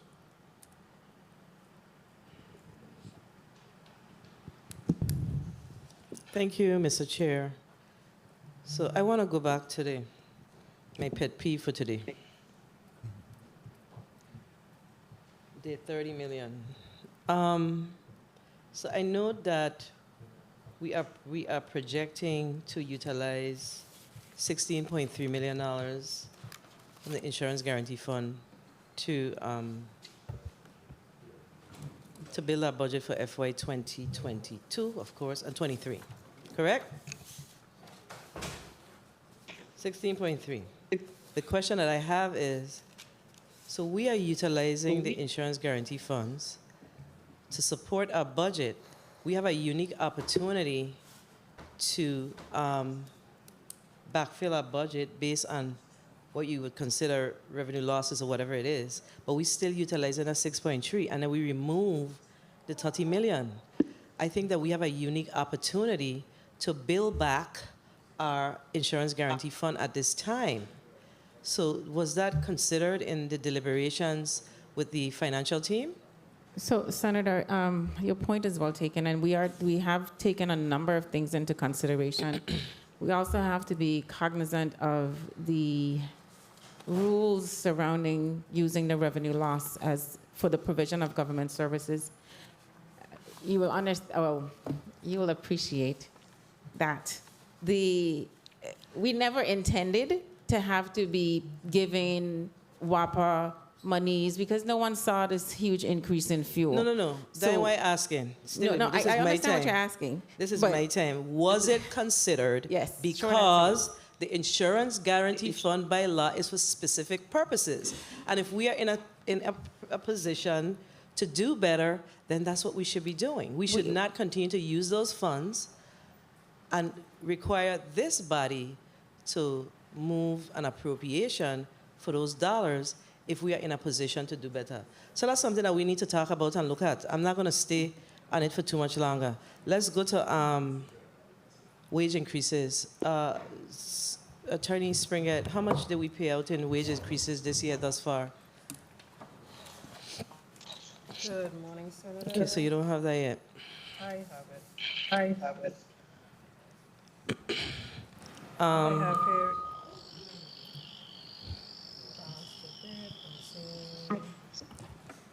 17. How much? 17. Go ahead. 17 million. We can't hear you. 17,308,500. How much did we budget? 18, a little over 9. We can't One hear second. you. We're having a hard time hearing you. Yeah, speak into the mic, attorney. 1 second. Okay, so I'm going to... Sev- Go ahead. Go 17 million, 17.3 million. ahead. That's how much we budgeted? No, that's the total. Okay, I'm trying to Paid. get how much we did as transfer out for FY22, attorney. Let me ask the OMB director. I don't remember that number. That number seems high. Is it 17.2 million? For 22? Yeah, actually, it was, it was almost $19 million, as a matter of fact. Okay. And how much do we intend to pay out by the end of this fiscal year? Are we wrapping up our negotiations? So I'll jump in and say. Yeah, my time is running. I know, I'm sorry. Yeah. I'll jump in and say that of the $19 million that was put in for 22, basically all of it, I think we may have $200,000 or $300,000 that's still left. Most of it has been paid out. Attorney Springer. Senator, the total amount appropriated wage adjustment was 19.1 million. I got it. Thank Okay. you. Tax, Mr. Ira Mills. You had a amnesty running for a few months. Well, what did we collect on that amnesty? Senator, the tax collector is available, so I'd ask him to assist us with that Mr. Leda? response. Yes, ma'am. Okay, he can respond. Yes. Good morning, Senator. We would have to follow up on that information, ma'am. During the time of the amnesty. Thank you. If we you don't were have a doing manual response, that's collecting. fine. My time is running. Thank you. Through the chair, we need to find out how much was collected during the amnesty. I'm going to ask the same question of the Bureau of Internal Revenue. Good day, Senator. Taxes and interest that we collected was 3.1 million during the recent amnesty. Thank you for And your we waived information. 3.3 million in penalties. Thank you. 3.3 in penalties. Okay. Were waived. So remember, we are in a budget overview, so it's important to have the information as you come down here to have the discussion. So let's hope, Mr. Ledam, can you provide that information before the meeting is over? Yes or no? Yes, ma'am. We'll look Thank into giving you that information before the meeting is over. Thank you. Let's talk about overtime or hard to staff areas. So we continue to hear the conversation about these 1,200 new positions and how we're going to fund them. However, each year we have the same conversation, right? But I think one of the things that's important is the executive branch needs to share with us exactly what are your challenges. So what are your hard to staff areas and how are we addressing the hard to staff areas? Our hard to fill areas, of course, is our nursing, our social workers, teachers, engineers, and also accountants as well. Okay, so how kind of bearing down to make sure that we are able to at least fill some of these positions? Because we all know it's a challenge. So for us to continue to say we don't understand why the positions are not being filled, and we all know the challenges that we have here in the Virgin Islands. So help me. Well, the challenges, it's really just of course, initially, they're going to say it's salary, sometimes it's qualifications. You know, when you go and you look at, you know, just, it's just. So let's talk salaries. So Okay. let's talk salaries. So if we are having a challenge minutes. with filling hard-to-staff areas and salary is of a concern, you just call out professional degrees. You said nursing, you said engineers, etc. We still bringing in engineers at $65,000. So then we are not. What are we really doing here? What are we doing? Because I don't understand what we're doing. If we have a challenge, fill the delta. We can't keep coming before the institution and having the same conversation without saying, hey guys, this is what the creative and innovative way that we are now using to fill our nurses, our engineers, our teachers. I remember back in the day we used to provide incentive to teachers. What's going on? So, Senator, I'll say a little. Part of it is the negotiated No. wage I don't scale. need you to answer that for me. You are the OMB, you the OMB director. We have a personnel director. You have to answer that question, director. That's important. We have to know exactly what we're doing so we can address these hard-to-staff areas. I don't really want to spend a whole lot of time on it, but we continue to hear the same conversation, but we're not really addressing it. So we got to deal with it, okay? Please. IRB, the implementation of the fuel tax, I can't remember the act that was passed in the 34th legislature. Collections. Status. Good day, Senator. The fuel tax, I'm a little unfamiliar at this moment. The tax, the way the fuel come into the Virgin Islands and how the providers pay upfront to IRB. Yes, they're paying upfront. That's correct. Okay, so it's implemented. That's what I'm asking. Okay. Yes. So let's talk about. So I see that we have $10 million in here for cannabis. Time. May I wrap up, Senator? Yes, So we you have may. $10 million in here for cannabis. Is that associated with medical use, or how are we making that huge projection around cannabis? No, Senator, that is specific, that is in relation to recreational cannabis. The governor intends to send that bill forward shortly. So even if the bill was to come down here shortly and we were to act on the bill, how do we generate $10 million in the first year? What is the plan for that type of implementation? Because we traveled to Colorado, and it takes at least 2 years to stand this up. So that's of concern to me. So I do not have the details at this right now with me, but we can have that for further discussion, where I'll be able to provide some further information on the exact plan for the first year. All right, I have more questions, but I'll wait for the next round. Thank you, Mr. Chair. Point of inquiry. Point of inquiry. Thank you, Senator Fred Gregory. Point of inquiry, Senator Gittins. Thank you, Mr. Chair. Mr. Chair, I neglected to ask about the premium pay. I needed to know what's the plan for paying out to the public and private sector, and to find out if we're experiencing any challenges on this execution. Senator, the plan is to begin payments beginning with private sector healthcare, the healthcare industry in particular. Those should begin going out this week. The guidance from the governor is now that all payments will be issued by the government of the Virgin Islands to the employees. We will not send the payments to the businesses, for the businesses to make the payments to the employees in an effort to reduce any potential fraud, et cetera. We will be making the payments directly. So those payments should begin going out this week. It will be done by sectors. Again, we're beginning with the private sector health care workers, and then we will go from there. And when you said the private sector and then healthcare, you're talking about healthcare in the public sector as well, or you're still talking about private sector healthcare workers? Private sector healthcare, doctors' offices, then labs, etc.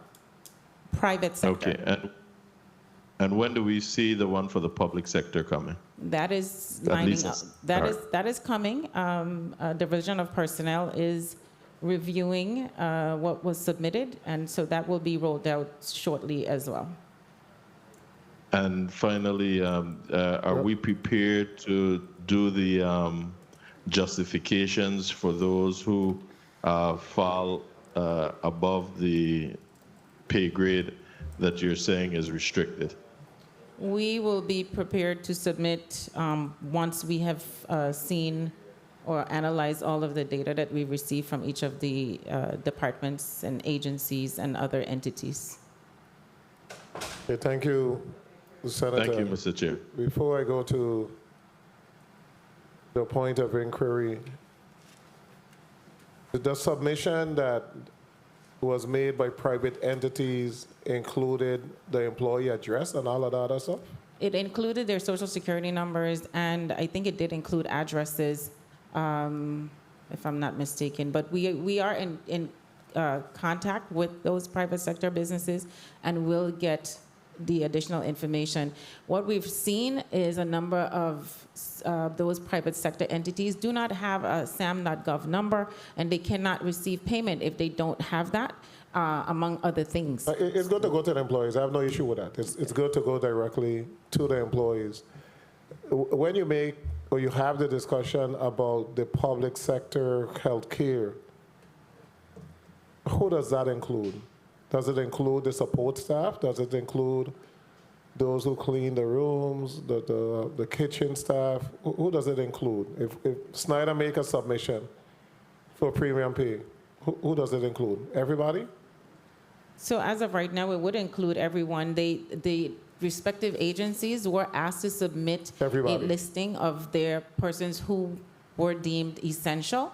So Okay. it would be whatever they submitted, and then that would be validated, and we would move forward. It's not a decision we are making or saying you can only put this person or that person or this group or that group. We've asked them to submit because they know better than we do.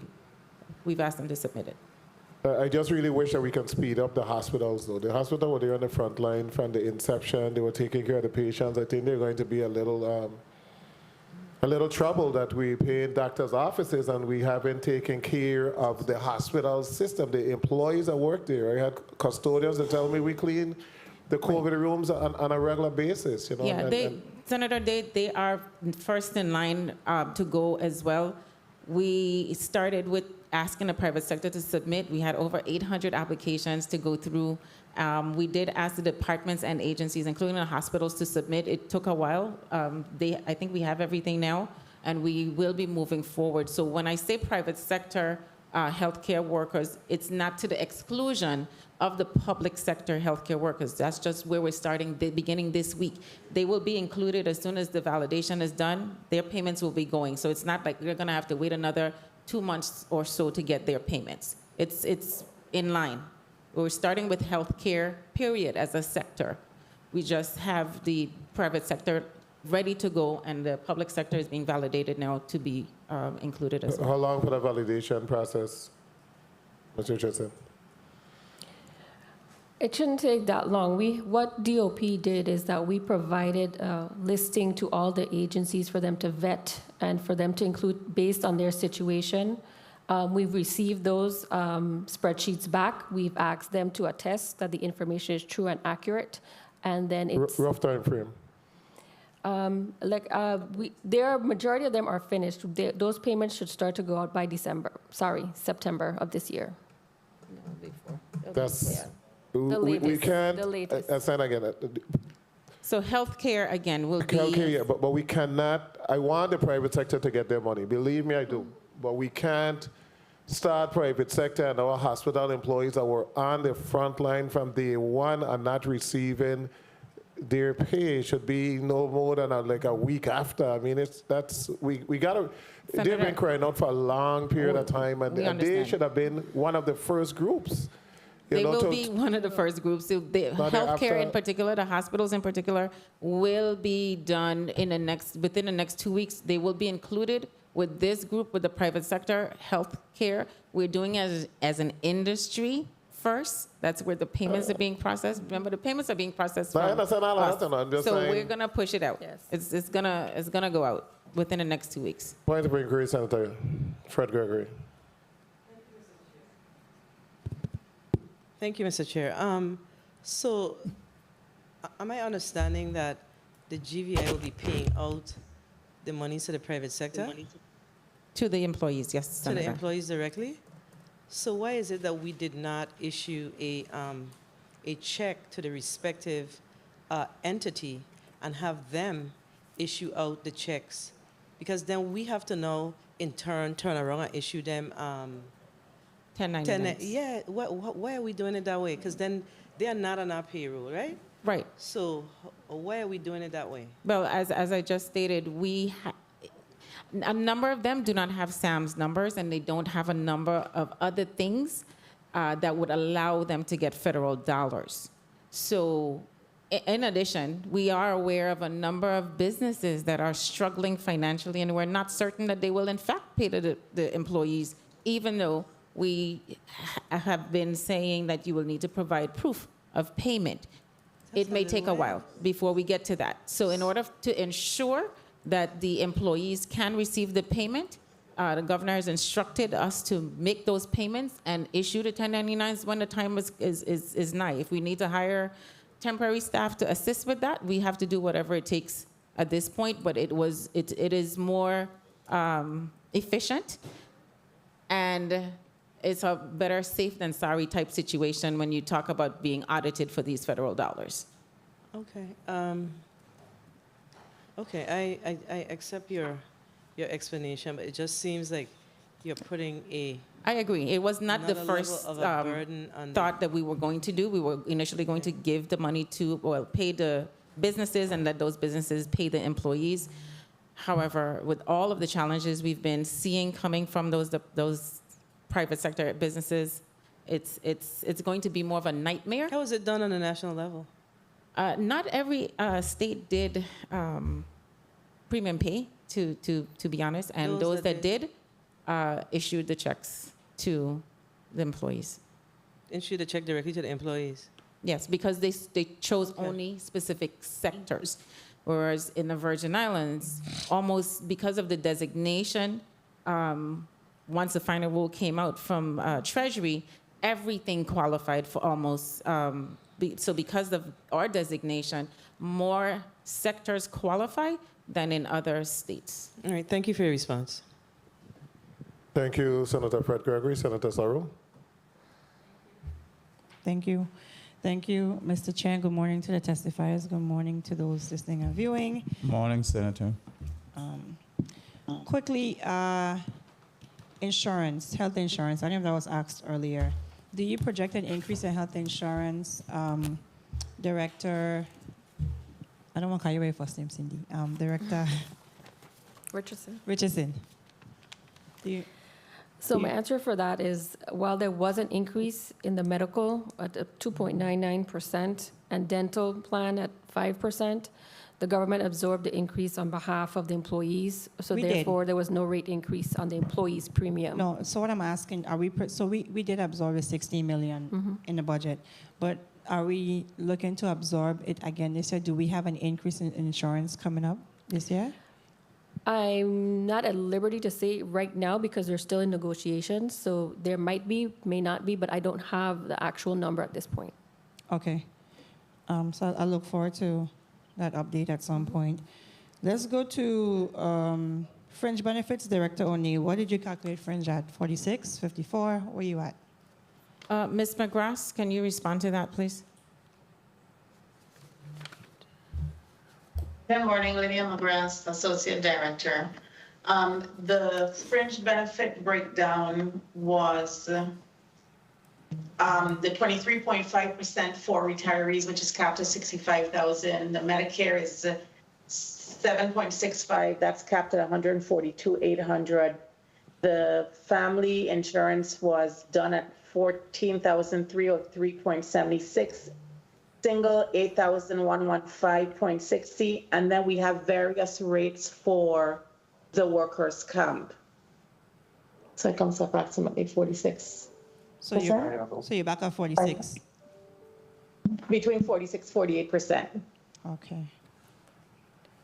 Got it. Now let's jump to OMB really, really quick. No, OCB, sorry. Attorney Springett, outstanding settlements. What do you have any outstanding settlements that we need to make payouts to? Senator, that would be through the agencies. The settlements are not paid through our office. Okay, but would you still have that information? Not at the aggregate moment. amount? I'd have to check with with the recent settlements to see what's owed. There are some owed. Okay, Director O'Neill, do you know what our aggregate amount would be, settlements that we may owe? At this point, no, Senator. We get a lot of different things coming in at different times, so I don't have any. No problem. So through the Child Acts, I'll request the outstanding amount in settlements owed by the GVI. Now let's jump to Mr. Mills. We have a lot of properties owed, a lot of properties that are being used as commercial properties, specifically on St. John, the villas, and they're not being taxed for what they're being used for.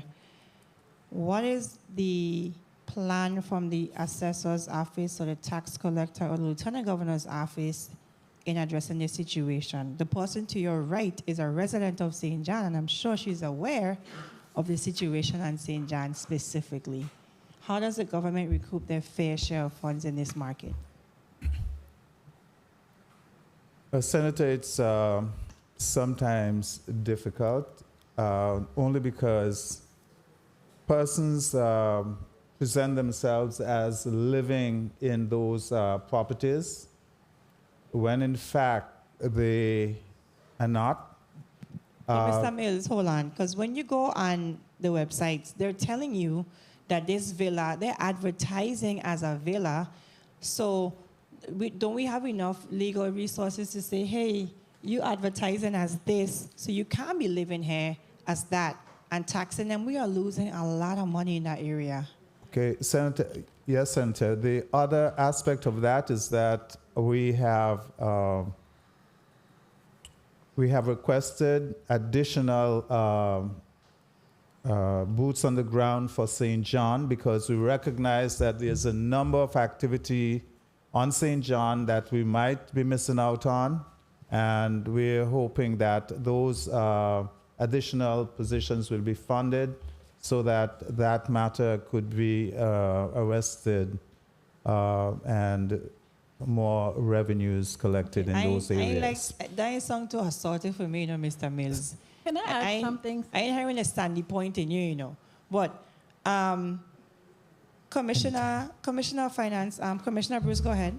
Okay, so I do want to clarify that even without the resources now, the tax assessor's office can go back and reassess and make the correction once they know. So it'll be important for us to send those bills out now and then still have the staff to go back and do that research, and we can send a reassessment. So are we doing that? Not, evidently not. Senator, we have done that. We have. So, okay, let's hold on. Yes, we have, yes. So let's go to this Appendix A. Real property. So year-to-date projection is 58 million. No, hold on. It's so tiny. It's 58, 5.8. Huh? 5.8. That's okay, because everything's so small, for us who wear glasses. So the projection at $58 million, why is it less than, actually, why is it not moving?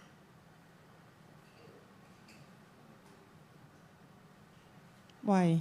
Those numbers bother me in the real property column. You don't expect to receive more than 58 million if you do your reassessments? Senator, I would allow the tax collector to speak on that matter. Mr. Lenham. Yes, thank you for the question, Senator. Our collection rate continues to improve on the years closer to recent issuances. So we have some delinquencies that have existed for years, but for the bills that have been issued in the past recent years, 18, 19, 20, and 21, we continue to increase the collection rate on those to reduce the overall amount of delinquencies, as well as on the prior delinquencies that existed before that. We also have efforts in place to begin to collect on those. Okay. I still think we need some to be a little more assertive in the property tax section. Quickly, indirect costs. How are we using those funds, Director O'Neill? So the indirect costs that we receive are split. You have the central service agencies that receive a portion, OMB, personnel, finance, and property and procurement. And then the departments have their own indirect costs that they receive from their grants. Okay. So we're not using it for payroll? We're not using in the any of it past? for payroll purposes. We are still using it only for operating expenses. Okay, perfect. Now let's jump quickly to, I don't know who to direct this question to. This will be between ODR and you, Director O'Neill. So on page 4 of your testimony, you talk about the Office of Disaster Recovery continues to monitor 237 projects with an expected spend value of $13.7 million in the current fiscal year 2022. This increases to 274 projects with an expected spend value of $1.63 billion in FY 2023. Now, when I look at Appendix A, go with me now. Let's go to, so when we look at other taxes, right? When we look at gross receipts, the year-to-date projection is 242, and your 2023 projection is 248.50. That's not much of an increase. So I assume that the increase would be under the revenues from anticipated projects when we go down. But when you look at the year-to-date projection, is 41.15 million, Mr. Chair. And then when you look at a 2023 projection, you have a decrease. You go to 26.6 million. So I don't understand if these projects are to come online based on your testimony, and then you look in the year-to-date projection and the 2023 projection, there's a decrease. Am I reading incorrectly, or is that an error in the numbers, Director O'Neill or Director Acterlin? Director Williams-Acterlin.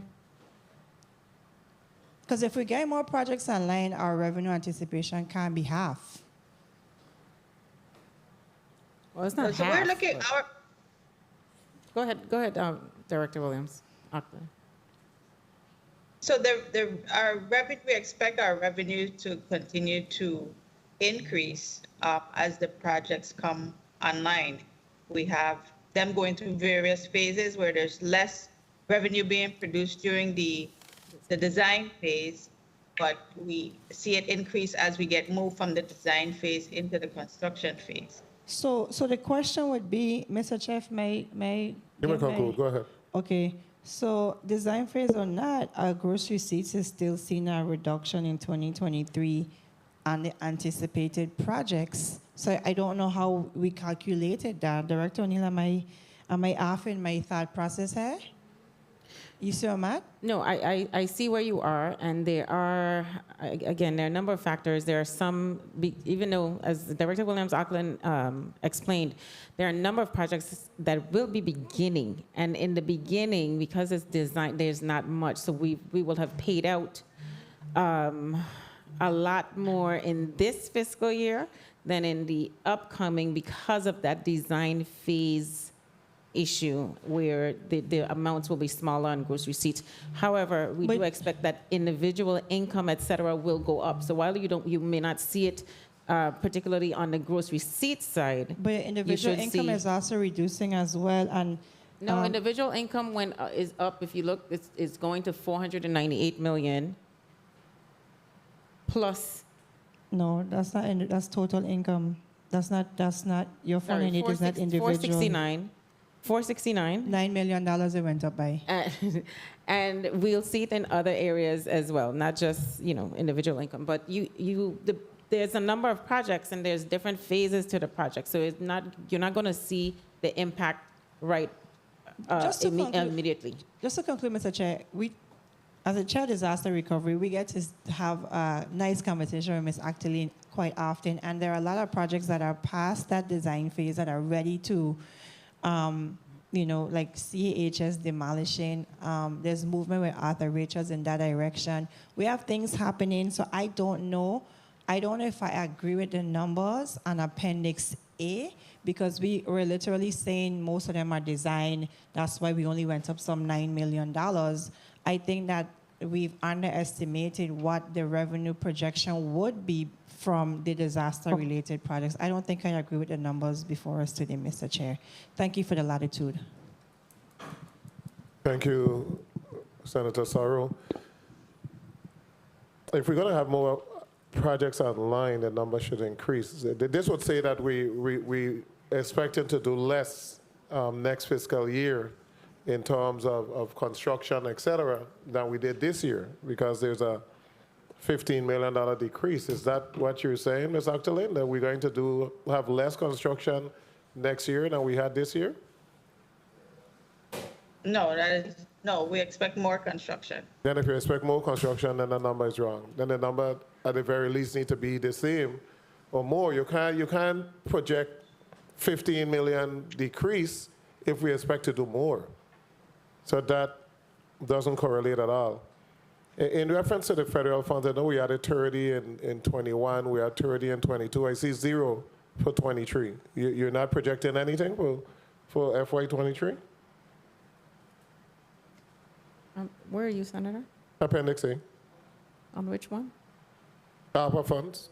Oh. ARPA and other Right. revenue. Yes. We had 30 million. Correct, yes. We're not projecting to include $30 million. Again, we are continuing to pay or assist WAPA, among others. No. I'm talking about the overall budget. We're No. not projecting anything in No, the in addition. FY23. Right, because too, the revenue loss money is based on a formula, and it's calculated at the end of every fiscal year, every calendar year. So at this point, I am not able to calculate anything to go into 23, which will be, for beginning January next year, because I still have to do the calculations at the end of December in order for us to know what we will be qualified for from revenue loss. It is a calculation So- that is made every year. What is the intent and spending some of those monies in FY23? What is it going to be allocated for? That's if we are allowed to have any revenue loss once the calculation is made, then we can determine what it's spent on. But at this point, I can't put anything there. We Right. haven't been able to calculate it. Well, we won't be able to calculate it until the end of December. So the WAPA monies are coming out of the ARPA. Yes. Of what was already previously calculated that we're using now to assist WAPA with fuel. And our failure to hire individuals for positions that are funded is literally creating a situation where we look like we have excess, which is making that calculation hard. So every time we go and we project all of these vacant positions, and then we don't fill the vacant position, we have monies that are left back, which creates a scenario where you don't have revenue loss. Well, not necessarily. Monies are left from personnel, but we have been reprogramming those funds to other areas where there's an actual need. So if you remember, we did a supplemental last year. We'll do another supplemental this year, where there are a number of things that come up. By Senator Sorrow spoke to some, what was it that you mentioned again? Okay, let me change the question. That's fine. Settlements and other things that are coming up, and other outstanding obligations that we have that need to be taken into account. Again, while we have operating expenses may be lower across the board for government, there's still a number of things that haven't been paid. There's a number of invoices that's still sitting in places we are finding after the fact, and now trying to make those payments. So in order to be able to make those vendors whole, we've been reprogramming the vacancy savings to allow for that. So it's not really hindering us at this point. It's actually helping us to some extent to get caught up on all of these outstanding obligations. So it doesn't hurt the recalculation. In your budget book, page 72, where you have what is projected or what is proposed for FY22, it doesn't match the budget bill that was passed. It doesn't match 8474. For example, Bureau of Corrections, we projected $41,719,068. In the budget book, it is $46,436,990. Education, I saw I think we had 171. It's 179 in the budget book. Where did you get those numbers from? Because we haven't done any supplement for the year. So where did you get the numbers in the budget book versus Act 8474 as passed? Ms. McGrath, can you speak to that? Oh, which fiscal year? Fiscal year 22. I'm looking at page 72. And the figures that you have versus Act 8474. Let's go ahead and talk about the issues with the book. In looking at the numbers, we're not sure, is it the numbers for 2021? We don't have the actuals. We had some issues in importing the PDF forms into the budget book. We are working on making those corrections. Rather than importing, the edit was done in actually going in and changing numbers, and it skewed the numbers. So we're aware that we have some errors in those various PDFs. I don't think it's some, it's like all. It's literally all the numbers are off. I'm looking for, education is the best example. Our budget book, $170,229,673. In the budget book, there's $179,807,627. So when you look at that number, and then you look at the FY23, which is $177,210,944, you think that you're cutting their budget by $2 million. But in actuality, you're increasing it by $7 million.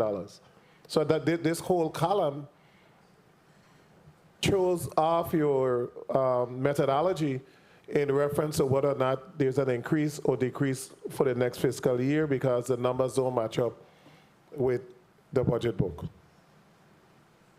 Pardon me, Mr. Chair, can I respond? Yes, you can.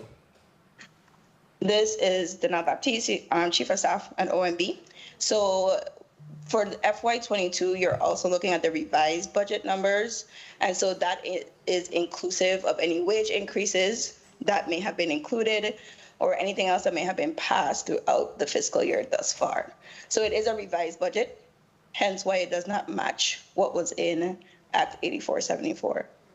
Okay, so the new figure includes all of the wage increases that were calculated, correct? That is correct. Okay, good. That is correct. Now, you have 6 outstanding, or 6 bargaining units that you said you came to, you were able to conclude those negotiations. What are those 6 units, and have we already begun to pay them, or are we still waiting to pay those? To your first question, the 6 are AFT, the 3 contracts for support staff, paraprofessionals, and education professionals.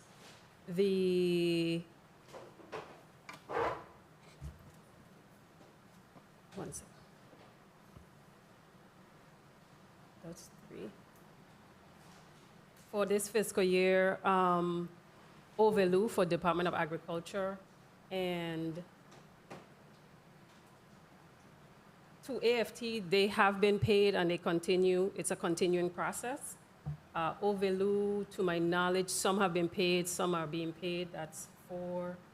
EAA, that is paid, or some may be remaining.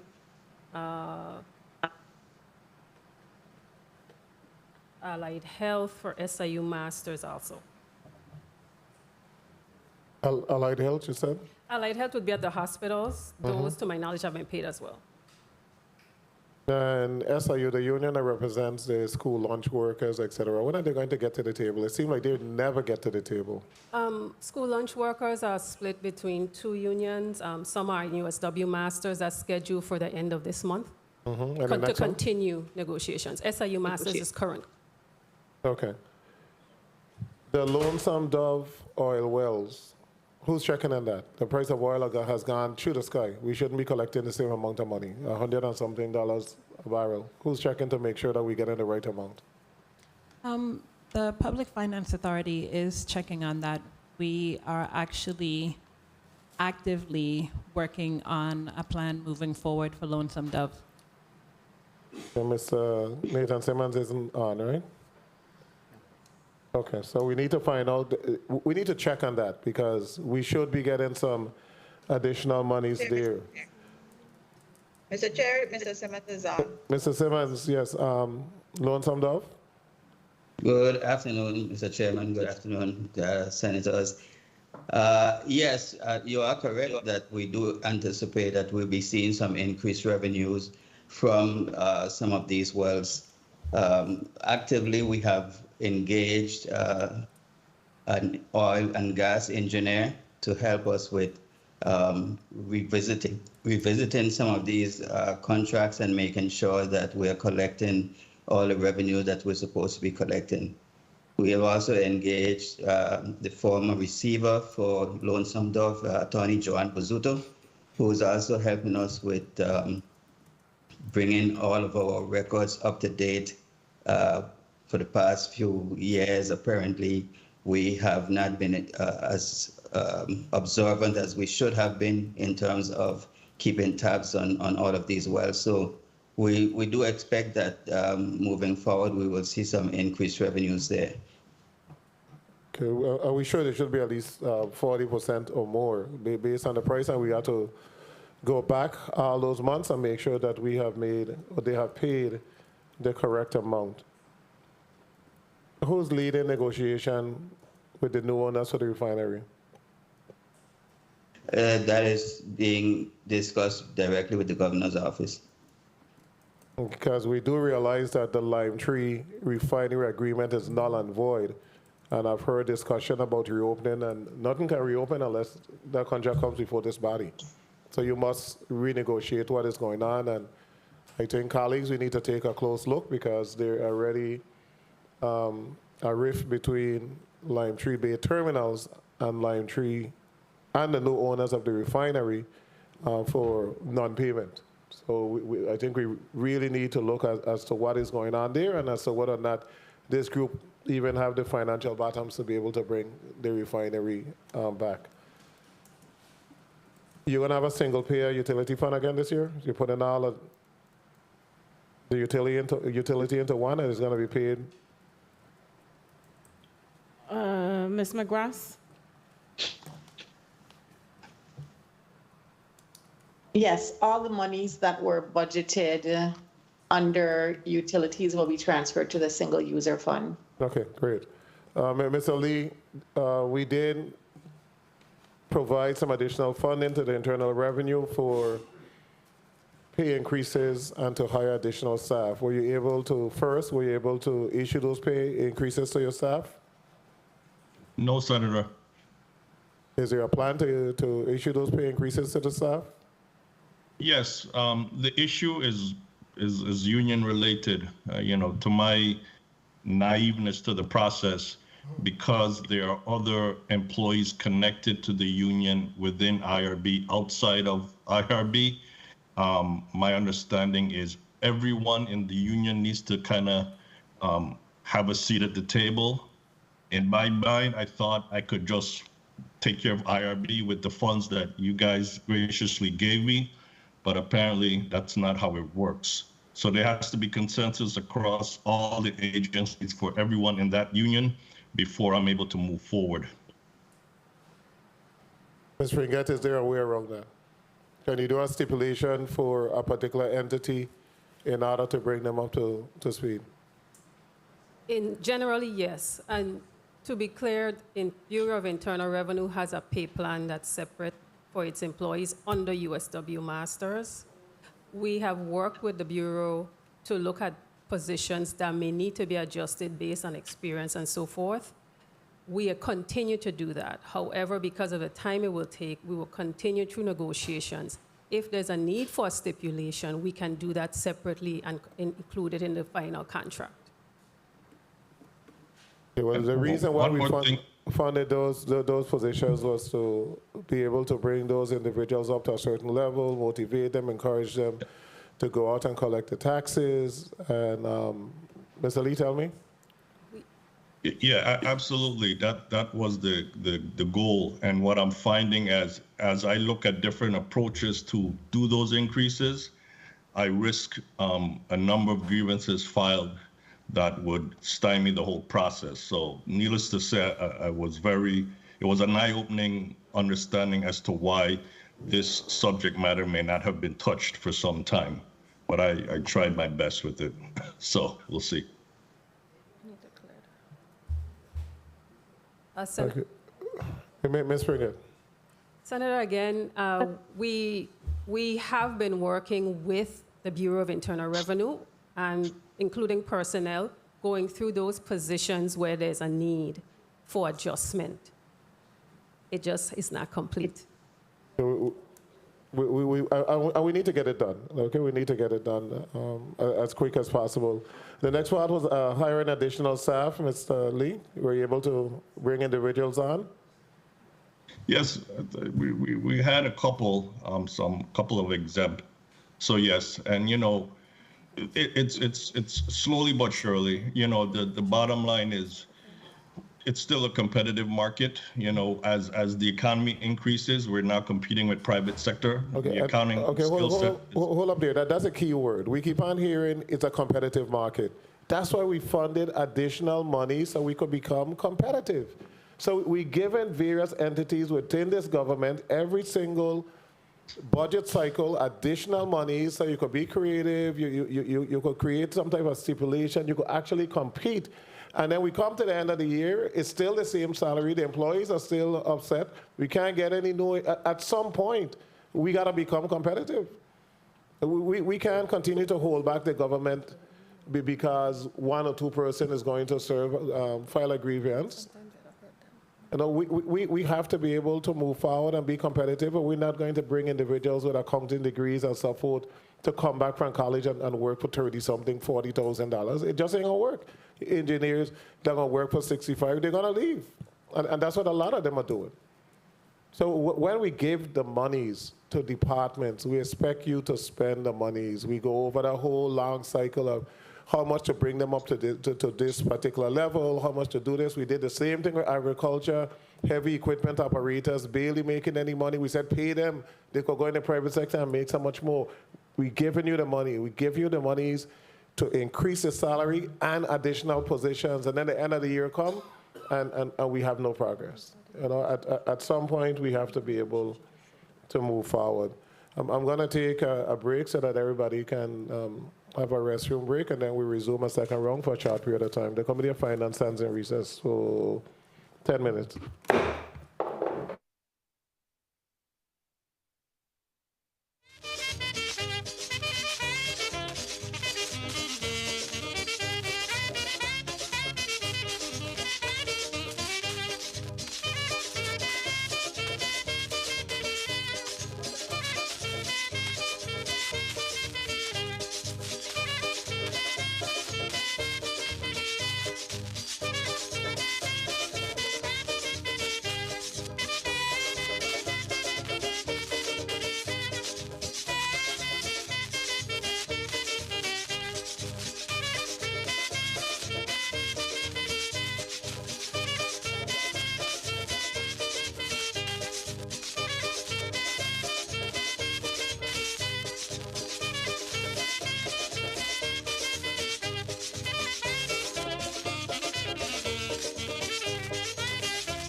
The Committee of Finance is back on the record. Colleagues, we're going to go to a quick 3-minute round, and we're going to conclude on this financial hearing. So we'll go to a 3-minute round. Before I go to that, Commissioner Bruce, in reference to, we recently passed an act that eliminated the additional 3% that was being taken out of retirees' pay. Back in 2011, 2012, anybody that had 30 years of service, an additional 3% was taken out of the check. And yeah, so those employees that remain in the system, and we have a few, they're still taking out 14%. So the retirement system was supposed to submit a list of those individuals so that they can go back to the 11% and not the additional 14. So if you could check on that, because I checked with some employees and they're still taking out the 14% despite the fact that the act was passed. I will check on it. Thank you. So thank you so much. So colleagues, we're going to go to a 3-minute round. Yes, I believe that, Senator Fred Gregory. But before I go to that 3-minute round, I'm trying to do the math. The new numbers that are different from Act 8474, the explanation was that those new numbers include the pay increases that were given to those employees in certain departments. So if that is the case, why for fiscal year 23, there's a cut in most of those departments. So how are you going to account for the cut from what you have in the budget book? How do you account for that? We're saying additional 3% also for this year, which the 3% for this year is coming to 16 million? What's allocated for the 3% for this year? It's about 16.3 million. Okay. Okay, so even that number I have an issue with, because the 3% for this year was 19 million. We have already spent, what, 17 million? 3%, no, what was in for this year was 4%. Okay. It was 4, to get to 10% over 3 years, it was 4, 3, and 3. Okay. So 4% so in 4 22. last time and 3% this time. 3 now, yes. Okay, okay. So explain that though. If it's embedded in and that's why you have the higher amount, how are you decreasing? Like the police department gone from 77 that you have in the budget book to 71. So how do you account for that $6 million decrease? What is being cut? Operating expense, or what areas are being affected? So I'm going to ask the team again to answer this. So Ms. McGrath or Ms. Baptiste, please speak to exactly what is included in the 2022 numbers. And the decrease into 23, what is being cut in most instances?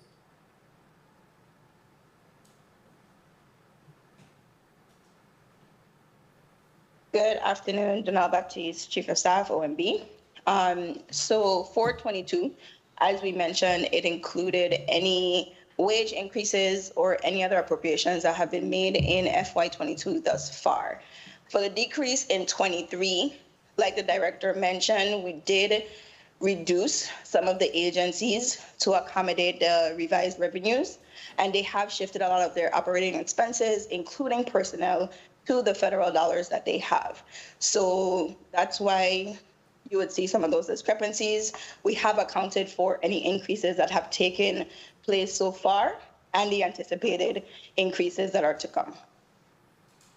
So you're literally saying before the departments were not using the federal dollars? They were not using it for what it was allocated for because they got federal dollars, DPNR, and these other entities to hire individuals. So we're shifting individuals on one position and we're shifting them to a federal position and we're not filling that position where they came out of because the federal position is different to the local position. So a lot of the federal funds that we're referring to is additional funding that they've received this past year, in particular American Rescue Plan funds, and other pandemic-related funds. Okay, so hold on. So how much American Rescue Plan funds have we utilized this year, thus far? I can get that information for you. Plus, in addition, Senator, it's not the ARPA state and local fiscal recovery funds that she's referring to. It's monies that were awarded directly to departments from other federal agencies. Example? So it's not the Treasury money. It's say, for instance, DHS has gotten money from the U.S. Department of Health and Human Services. You have education with their monies from the U.S. Department of Education. DPNR has stuff from the U.S. EPA, et cetera. So there are a number of other agencies, other federal agencies that have granted monies directly to departments as part of their American Rescue Plan funds that she's referring to, and not the SLFRF that is from Treasury. And those departments are ready to come and have a discussion before this body as to exactly which funds they're using and how they're using those funds? Yes, they should be. We and ODR tracks as well as OMB relative to those additional federal dollars that they have received and where and how they're spending. Okay, thank you so much. Senator DeGraff, you recognize.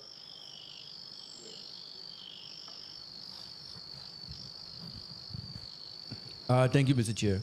That was my first question. So I too. Now, I was wondering, I don't know if it was mentioned, I think at one point it was mentioned that nurses were supposed to get $5,000 from some funding or whatever. Have they ever received those monies? I'm not aware of what you're referring to. Okay, I gotta get the exact thing. When nurses were supposed to get some money. In regards to the retro commission, we're talking about $25 million for 2023. How would that money be disseminated? Through bargaining units or to retirees? How you propose to do that? Once approved by this body, it will be paid out through the regular payroll process through the Department of Finance, spearheaded by the Division of Personnel. Okay, so the legislature is going to determine who's going to get this money? Not who gets it, the amount. Right, so I'm asking you who's going to get it. It's all of the employees that were owed. It's not just retirees. There may be some retirees still in there, but there are current employees who are also owed. Okay, so everybody get a piece. That's correct. Okay. I got that. Now, for the wages, the 16 million plus, we're talking 16.3 for wage increases. Is that wage increases for unions, GS employees, and exempt employees? It's mostly unions. Mostly unions. The GS employees, that their raises, their increases take effect every 2 years. This year is when they're supposed to be getting. Correct, and it's already factored in to their departmental budgets for those GS non-union employees. Okay, and okay, so GS union exempt. Okay, good. 1 minute. There are no exempt, exempt increases at this point. The governor has not authorized any, to my knowledge. Okay. Does BIR have an updated listing in regards to, there's a long list of property tax monies owed. Is there updated listing as to individual who may have come in and paid, that we know how much was collected based on that delinquent list? Senator, I'd ask the tax collector, Mr. Leadham, to respond to that question. Okay. Thank you.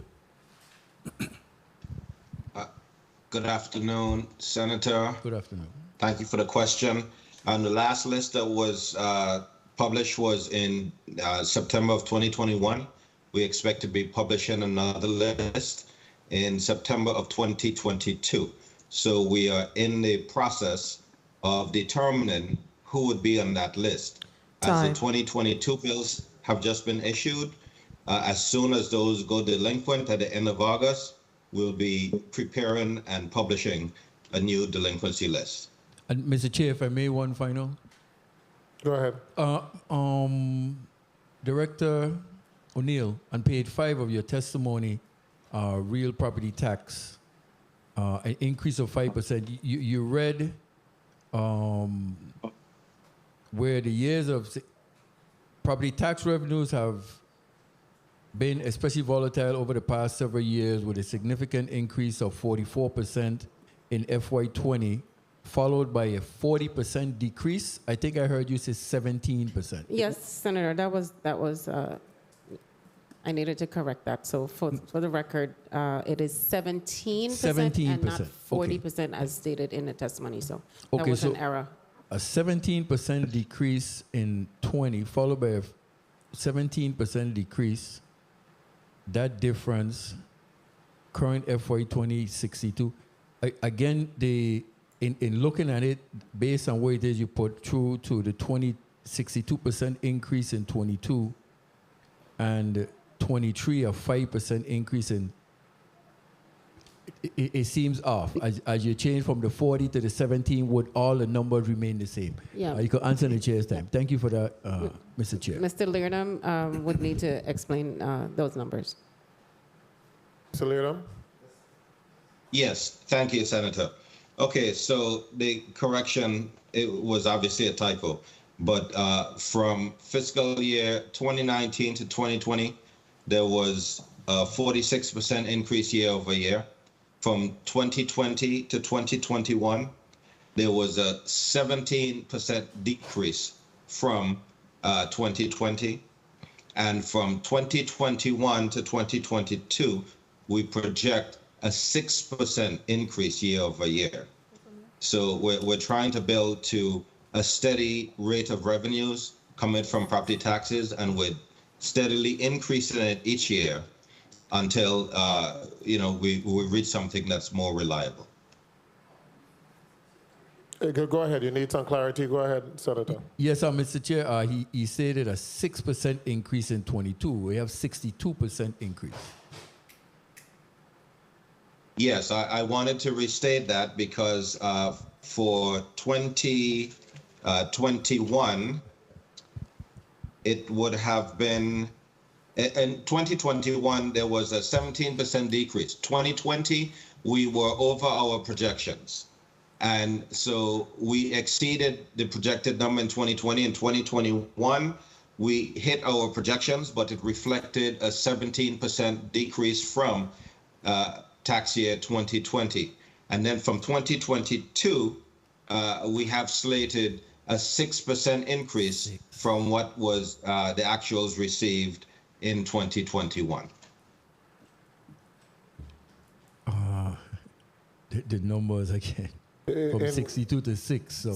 But Senator, it is simply a typo. It is 6% and not 62%. In essence, that's what he's saying. So it is a typo. And so we will own that that should have been changed as well to 6% and not 62%. Okay, and a 5 for, okay. All right, thank you, Mr. Chair. Thank you, Director.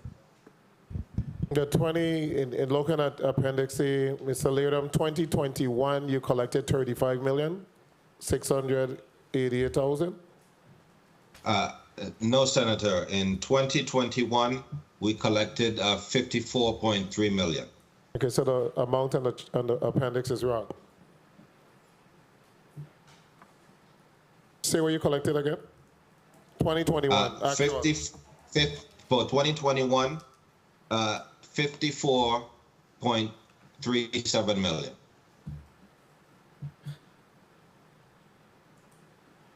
Okay.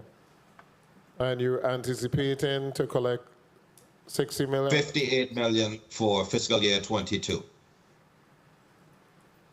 Okay. Senator Francis, you recognize. Thank you very much, Mr. Chair. So the theme of this budget, FY 2023, is framing our financial future. Interested. So in respect to the nurses, I guess chief negotiator, where are we with the contract negotiation regarding our nurses? We recently discussed proposed dates for negotiations. I'm projecting will be in July. The unions had to respond to me with their availability. Considering their schedules, we asked them for that information. The board recently approved the hospitals to negotiate salary increases for both hospitals, and then Department of Health is included in there. There's some nurses that are under USW Master, so that negotiation will resume at the end of this month. Very well. And Madam Director, there was some money set aside to assist with the negotiation of the nurses. Is that correct? Yes and no. Let's forget about the no. Let's focus on the yes. So the negotiation for nurses, in particular at the hospitals, is that what you're referring to? Yes. So that would have to be funded from their normal budget. The governor has authorized $8 million per hospital from the American Rescue Plan to aid in paying payroll-related expenses. However, the rules do not allow for us to use that money as part of negotiations. So instead, what we've suggested is something along the lines of using the $8 million to pay the travel nurses and other contract employees, Hold up. The governor's earmarked and set aside $8 million per hospital for nurses under the ARPA. And 1 minute. We're having this discussion. My time is really running. It wasn't going to go down that side. And now you're saying that this will be able to pay for travel nurses. What the earmark for that and the discussion that the governor had at the time, and I totally agree with, is that we were going to recognize the work and contribution that had been made by the nurses during the pandemic. And in fact, that will give them a stipend, stipend, or some incentive because we are bleeding our nurses. Yes. Right? Incentives can be paid. Okay. Yes, so and incentives will be paid. I was just giving examples of what could be paid, not saying only the travel nurses, but you can do incentives, you can do retention bonuses, but you cannot do tie it to negotiated wage increases. That's all I'm saying. And so we're giving them suggestions on how they can utilize the funding. If in some cases, like Schneider Regional has a number of travel nurses that cost them millions of dollars. They can utilize some of the $8 million to pay that and then take their money that they would have paid the travel nurses to use for negotiated wage increases. So it's the same money, you're just offsetting. Instead of taking your money, you do So that. in the discussion of the nurses, we have a broad spectrum. When we talk about nurses, are we also looking at the Department of Education? Are we looking at the Department of Health as well? Yes, Health and Human Services as well. Mr. Chair, can I ask for your indulgence? I didn't really want to go down. So, all right. In regards to vendor payment, age vendor payment, how are we looking in terms of our vendor payments? Commissioner Bruce. Yes, good morning. Thank you for the question. We are looking good. We have currently in the system $4.5 million worth of payments due. And we do the check runs every Tuesday and Thursday. Our policy at Finance is to make sure the payments, once they are entered into our queue, we allow ourselves 10 days to get them out. And normally we get them out sooner. And we get lots of requests for expedited payments, for critical payments. ODR and Public Works, from the time they get an invoice, we have a 45-day pay cycle because, they have a very particular set of, with their transactions, they really have to look at the invoice and make sure that the work is done. And so even with them, once we get them on our system, we get them out. So we're doing good so far with vendor payments. How many days of cash do we have in hand? We have about 50 days. About 50 days? Yes. Okay. And do we anticipate any federal funds going back? No. That's a hell no, right? Correct. Very well. Thank you. And in terms of the revenue service loss, I think the term I heard you using, that the money that's utilized for supporting WAPA, the $12 million, is there any other government agency, semi-autonomous or central government, that you're also more, yes. That we will be assisting or trying to assist with some of their costs, yes. Waste Management Authority is another entity that we will be providing some assistance to from these revenue loss dollars. Okay. Any other agency? Well, we have given to Port Authority and to WICO so far. Yeah,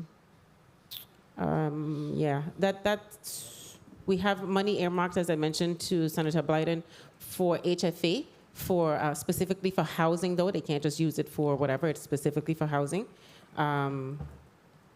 Housing Authority also has some monies allocated, I think about $4 or $6 million. I can't remember the exact amount.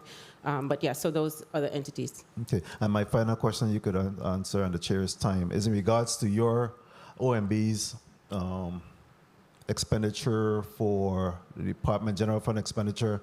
It's listed here for 2023, $50 million. Is that an error? Is there some funding that's going to be reside at your location? Where is that dramatic doubling or significant increase coming from? So I'm going to let the team speak to that. But you know, OMB is kind of the dumping ground for all other, for the most part. We have all of the miscellaneous under OMB. We have the wage adjustments under OMB. And so, Ms. McGrath, can you speak to specifically what are those other major items under OMB to bring us to that sum, please?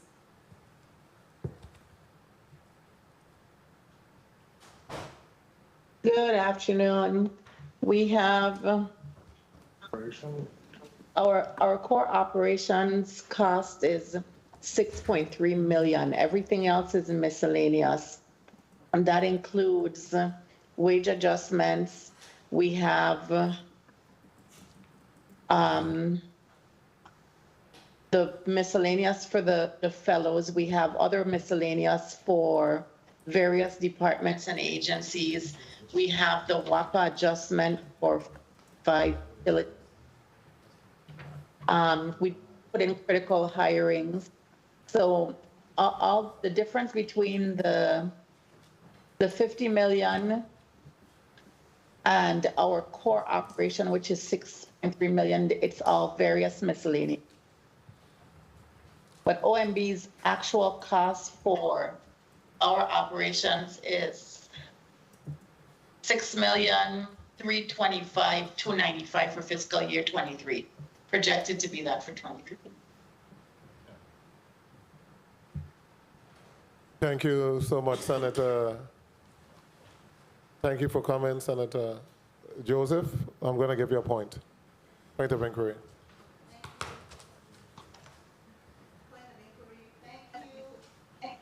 1, 2, 3. Wonderful. Thank you so much, Mr. Chairman. A pleasant good day, colleagues, testifiers, the people of the U.S. Virgin Islands. I was downstairs monitoring on and off the proceedings today, and I did have a question relative to the net proceeds with the ARPA funding and how we're looking as far as how much money is being accrued in the banks as interest, because all of the ARPA funds have been paid in, that full amount. So I would be interested in noting from you how much money has accrued based on that interest that has been accruing from those funds. Thank you for the question. As I stated earlier, when those funds came in, they were just sitting in a bank account. I only moved them over to a CD until we can get an investment advisor to invest them for us. So it's 0.15%. So that moves decimal place over. So for the past year, we only have a little over 500,000 for those funds. But there are rules that we have to stick to invest those funds. So we're getting an investment advisor to assist us with that. Thank you. Thank you, Senator Joseph. Before we go to Senator James, Director O'Neill, page 72 again. Your budget, you have 2022, you have the figure of 23,312,456, but we actually It's a lot more than allocated that. 38,733. Correct. So what happened here? Which we will address. We will Okay. address this. But what I am noticing, because I'm looking at my budget, and I go to page 162, which is my budget, and I'm seeing in 22 what we have revised budget. None of the $19 million for wage adjustments is there, which you know was included as part of the budget. Hence why you would have increases, I guess, in other departments. So we will adjust that. So the back to 19 million out of yours. Exactly. And we will resubmit what it should be. Okay. So that the numbers will align with what you know it to be. Okay, so Okay. forget about that part and let's move to this year. We had 38 million in all, if you back or whatever, but we had 38 overall that included the 19 million wage adjustment, etc. This year you're jumping to 50. What's the addition? Because I know the 3% is less this year than last year, but your budget is jumping by about 12 million. I guess we'll Correct. know And that's- more when you no, come before us, but what's that big I can jump? tell you that. The 12 million is the amounts from the Internal Revenue Matching Fund.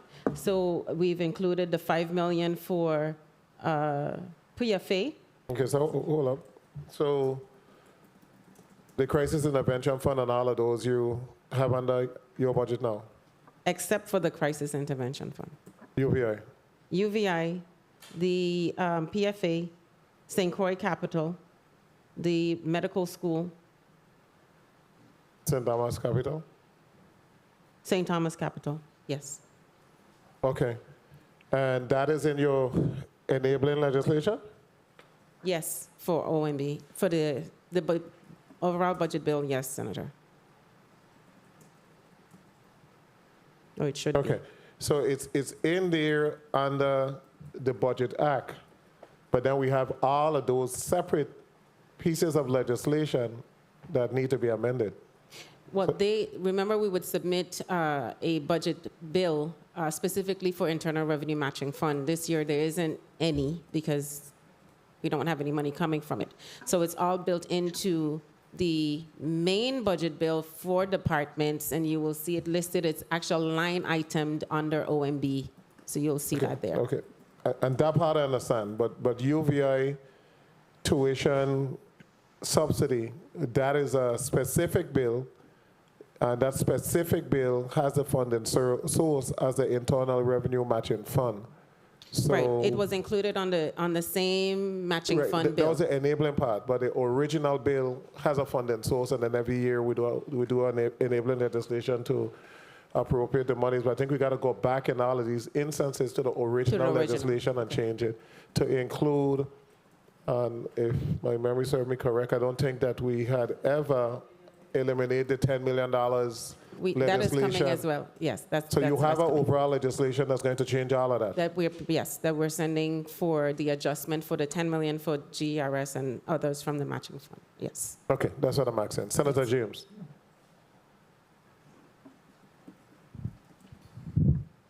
Thank you, Mr. Chair, for the time. I know in OMB's allotment, we do put in there funding for nonprofit organizations and those that give back to the community. If you could just briefly explain to me what is that process like and who's the go-to person for those nonprofit organizations to reach out to? How does that process work? So each nonprofit, even if it is listed under OMB, that's where the funding resides, they actually have what we call a host agency. So for instance, if you take Alliance Youth Group, or let me just use Boy Scouts of America. Oh, no, I'll use Elmo Plaskett. I'll use Elmo Plaskett Little League. The host agency for Elmo Plaskett Little League is the Department of Sports, Park, and Recreation. So the process would be for the Little League to send their required documents, which includes the 501c3, the budget, et cetera, that they're asking for, send that to the department, and the department then makes the request for the release to OMB, and we process the payment. In some cases, there have been a number of nonprofits who've said they haven't received their funding or it's really late in coming, and I asked them to actually copy OMB. They can send it to budget@omb.vi.gov, copy us on the submission to the departments. That way we are aware that the departments received it, and we are able to follow up and get the payments out quicker. Okay, and who is the go-to person you said? The host agency? The host agency. Okay, thank you. I just wanted to place it on the record, and for clarification, I can always go back and watch it and tell those nonprofit organizations exactly what to do. And then I see another allotment here with OMB Tax Study Commission. I think that came as a result of our good Senate President, if I'm not mistaken. Can you Can you explain to us what kind of movements, what some expectations we can see from that? Because I saw here it was in the FY 2022 budget. What was done with those funds? Well, it's still available. The last that I know of, I think either the governor or maybe the Senate president needed to appoint persons to the commission. I'm not 100% certain on where that is. My role is not really on that. I think Commissioner Bruce is actually or should be on that study or that commission. Well, I will say this much. Everything happens for a reason. And as we know, with our economic woes and things that's going on, if we have wasted money, not waste, but utilize the money last year, we probably would have missed this opportunity now. So with our economic woes and things that are happening across the U.S. mainland, we definitely need to get the OMB Tax Study Commission in place to make sure that we can have a better understanding of our revenues and where we need to place more focus on. So I'm just calling you guys, please, to just make that happen. Time. A lot of great legislation comes before the governor's desk, and we need to make sure that they're enforced. And last but not least, if with your indulgence, Mr. Chair, I know you mentioned in your testimony that the Government Finance Officers Association recommends stateside to put aside 2 months of operating expenditures, which is roughly 60% of our general fund. But as far as your strategic plan, not saying we have to follow exactly what they're suggesting, but what is your strategic plan to make sure that we reach to a place where we can have more revenues put aside or funds put aside for rainy days? So I think the overall strategy lies in continuing to look at where we are relative to our operational costs and to try to cut wherever we can, utilizing the general fund and increase the spending on the federal dollars. When you start to offset by utilizing the federal dollars, then it allows more local dollars to free up. The legislation for the Budget Stabilization Fund says it's a minimum of $5 million, or anything that's in excess, meaning after you've paid all the operating expenses, whatever is left really should go to the Budget Stabilization Fund. We need to get to that point where we can keep our operating expenses at a manageable level, knowing and then taking or increase revenues and put towards that, so we can get to a point where we can have 147, 100 and whatever $1 million in a rainy day fund. Most other jurisdictions have 6 months, 8 months, in some cases over a year's worth of operating expenses for their government. We have to get there. $5 million a year, it is good, but it is not enough to get us there in the event of whatever may happen. Thank you for placing that on the record, and that is why we need to really implement the OMB Tax Study Commission. Thank you, Mr. Chair, for the time. Thank you, Senator James. Point of information, Senator Fred Gregory. Chair. Thank you, Mr. Chair. Just want to give a point of information. That legislation was passed since the third legislature, and it's not the OMB Tax Study Commission, it's the overall Tax Study Commission for this territory. And I'm glad that you brought it up because, this is the second year that the executive branch brought down a biennial, a 2-year budget. But we don't see the importance of addressing our tax structure in the climate that we're in. So I'm not sure what message we're sending, but what basically what we're asking for is for there are people who are prepared up to join or to become members of the Tax Study Commission. Send down their names. We can't. Is it budgeted in 2023? It is budgeted. So then why we continue to budget it and we don't have any intentions of filling the board? It's a simple process. We did the wage commission. The tax study commission ain't important. Come on, guys. We got to do better than this. Thank you, Mr. Chair. Thank you so much, Senator. And this is the third year it's going to be budgeted. Senator Carrion, you're recognized. Thank you, Mr. Chair. Director, I have a question in regards to Appendix A, section that speaks to other revenues, and the section that has all others. I noted that the proposed FY 2022 proposed projection were 11,796,561, and then but now the projected for 2023 we're talking about 15 million. Could you just elaborate a little bit what that entails, that section, and how we reach that? Where are you? Appendix A, in the section for other revenues. Senator, can you speak up a little bit? You're not projecting low. Not Thank you coming so out. much. Okay. Appendix A, right? All other revenues section, and down where it says all others. Mm-hmm. Yeah, what does that include, and the differences I'm seeing here from 2022 to 2023?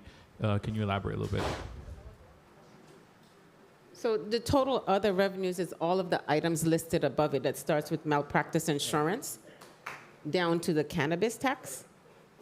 That's what that is. No, the section that says all others under U.S. custom duties and above miscellaneous service charge.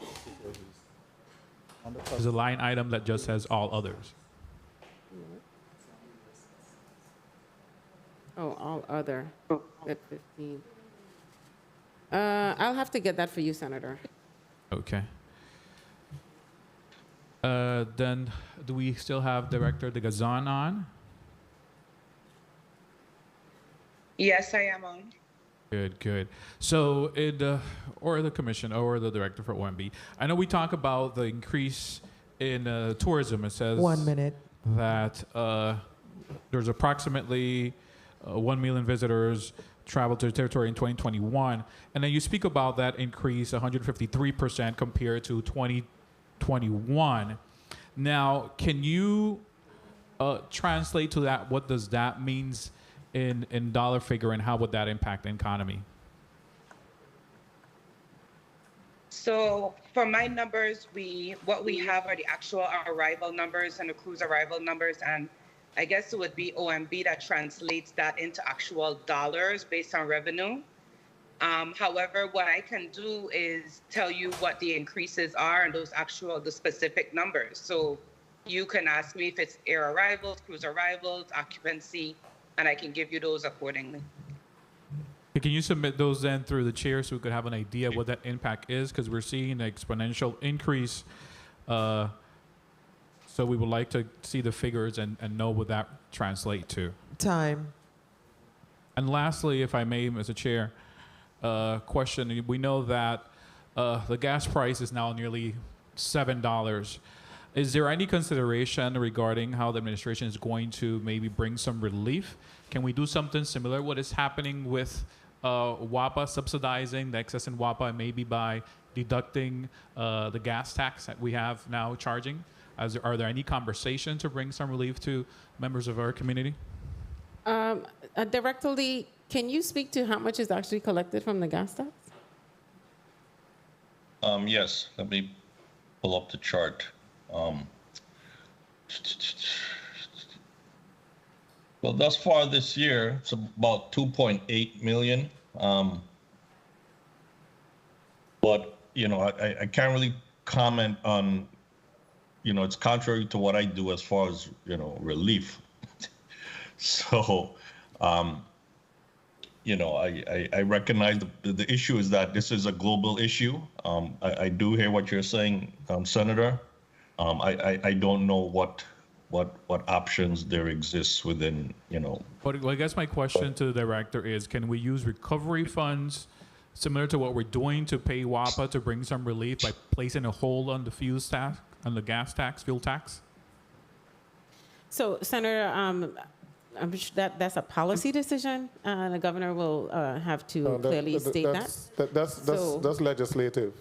And that's within your purview, I would assume, in consultation with the governor. So I cannot answer if we can do that, yes or no, and whether or not it would even make a huge impact. I mean, $2 million, the reason I even asked for Director Lee to say the amount is so we know what we are actually collecting is not a huge amount of dollars that we're talking about. So, it would be a conversation that needs to be had between the legislative branch and the chief executive. Okay, well, thank you for that response. I was just wondering if there was any conversation within the branch. All right, thank you. Thank you, Mr. Chair. Thank you, Senator Carrion. The original 14 cents was a legislative act, and before I came into this body, before the 31st legislature, the 14 cent was pledged towards WAPA, turbines, etc. And WAPA has now floated bonds and that 14 cents. So they have literally locked up the 14 cents for a period of time, but I think we do need to have a decision, because that's one of the ways that states are bringing some relief by being able to suspend the gasoline, that tax during this pandemic time. But we got to see how our hands are. I have submitted some legislation towards that, so we have to see what we can do, because I saw $5.99 at some gas stations on St. Croix yesterday. So it was $5.99 on St. Croix. It got to be $6 something on St. Thomas, and probably approaching $7 on St. John. And that is going to have a serious effect on our economy, because it's going to curtail individuals from driving and being able to go to certain places, to eat, to shop. People are going to stay home. I filled my car yesterday and it cost $80 for a Toyota Camry. That's unheard of. And trucks are telling me it's 100 and change so full. So we have to have that discussion. WAPA is having the sort of the best of our worlds now, because the GVI is subsidizing them to the tune of $8 million every 2 months, and they're getting all of a 14-cent tax, and we're still not seeing any improvement in efficiency or the base rate or anything else. So at some point, something got to give. Senator Blyden, you recognize. Thank you, Mr. Chair, and I do concur, but in the interim, I think, because I spent 106 yesterday filling up, and in the interim, since we can utilize federal funding to assist with our utility bill, but let's just increase that amount and ease the burden on everyone. And you can use that difference in your utility bill to help with your gas bill. I don't know. We could be creative. We could be creative, and try utilizing those federal funds for now, because it is going to go to at least $8 and change $9. I can see it. It's coming. So maybe that can be another way we can try ease the burden a little. Yeah. No. Director O'Neill, you mentioned in your testimony the increase in the general fund revenue, but the overall projections are down 2% due to revenue reduction in other special and revolving fund. So let me ask you quickly before my time is called, the 100% reduction for the anti-litter and beautification fund, because it's unable to sustain appropriation due to the lack of revenue collections, also 100%. Of course, we know for the internal revenue matching fund, 100%, and a 51% reduction of business and commercial fund due to the lack of inadequate revenue collections. Have you had any insight as to why the lack of revenue collection for the anti-litter and beautification and the business and commercial fund? Can you just put it on the record for us, please? I'll appreciate that. Anti-litter, that fund, remember, funds from that goes to waste management, and funds should be coming from waste management operations to go to that fund. That waste management is not able to charge for many reasons, and so that fund is not bringing in anywhere near what was projected many years ago when it was first established. It's just not bringing it in. And to continue to put budgets on it knowing that the funding is not there is irresponsible. And so we have not done that. And the same thing for the business and commercial fund. We'd received, like $12 million or something like that to put against a fund that on average brings in maybe $8 million. I am not going to submit a budget for $12 million on a fund that I know was only bringing in 8. That's irresponsible. So again, those things were reduced, and for those reasons. And I understand, and for the business and commercial fund, has there been any discussion as to what can be done to increase the revenues? Yeah, so in we've that had area? conversations with the Department of Property and Procurement. They have increased leases. I think they've come before this body numerous times and asked and gotten approval, I think, to increase the leases that people have, as well as the costs for the other things that they do at that department. So they have a plan. Commissioner Thomas has indicated that he is working to increase the revenues with his team, and we expect to see that happening. It's just not there yet. Thank you for your responses. Thank you so much, Mr. Chair, for the time. Thank you, Senator Blythe. And Mr. Latham, you have the information with the property tax, the amnesty. You have that amount? Yes, Senator, I do. The amount that was collected during the amnesty was 1.2 million. That was collected manually when we had that process before, cut over to the new system. Yeah, thank you so much. You're up next, Senator Fred Gregory. You're up.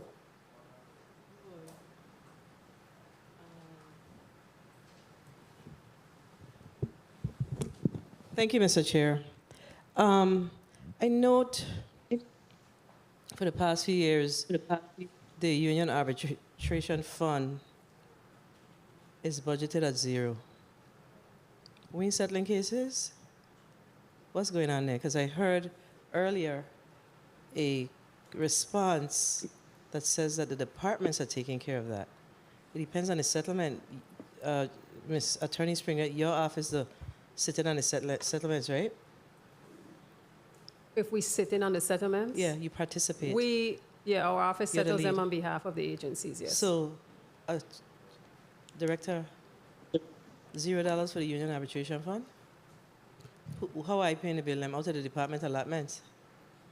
Typically, yes, Senator. Well, we haven't, I don't, have we, That fund has not been used for I haven't had any settlements. So, So do we have Attorney Springer, cases? can you speak to that? Are we settling cases? What do we have Yes, in we front are of us? settling cases, Senator. So how do we know that these cases, you settle the case, but how do we know that cases are being paid? The agencies notify us. At times, the union may notify us if it has not been paid. But we send the settlement to the agency and they process the payment. Okay, I'm a little concerned about it because a lot of times they have a specific timeline on them. Yes. And if you don't meet the timeline, then there's another issue, a compounded issue where additional interest, et cetera, has to be paid. So it just seemed to me like your office should definitely be on top of it, but I don't know how we could zero out a union arbitration fund as a government. So Senator, there's I no have- interest on those payments, Senator. That's for the OMB director. Yeah, I haven't seen that fund be used in years. I don't even think even back in from when I was here in 2014 the first time. That's very interesting. They haven't been using that fund Let at me all. ask you a question. Lottery funds, the lottery transfers. I see. Well, before I ask that question, what's the status of your 2020 audit? Thank you for the question. We are just closing out receiving all the information from all of the agencies. 1 minute. When is it going to be completed? Mid-July. We're on July. schedule for mid-July. Okay, I ask because the numbers still remain preliminary, and that don't really help us to make good decisions here as well. So lottery transfers. OMB director, when was the last time an audit was conducted at the lottery system? And I ask the question, let me be specific, because I see that the preliminary actuals for, I want to say it's FY 2021 was 397K. 2020 to date, you only collected 120K. So the numbers just seem very off. Right. So the lottery's last audit was for fiscal year 2020. Okay.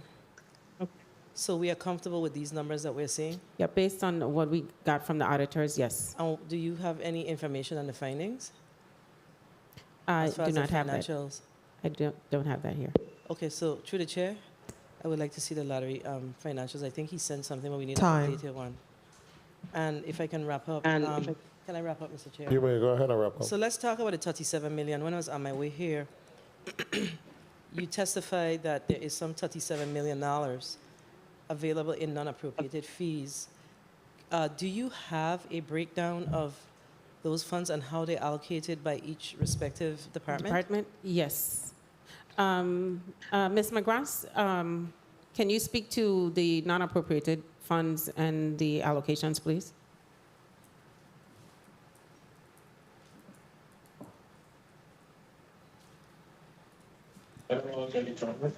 Good afternoon, Lydia McGrath.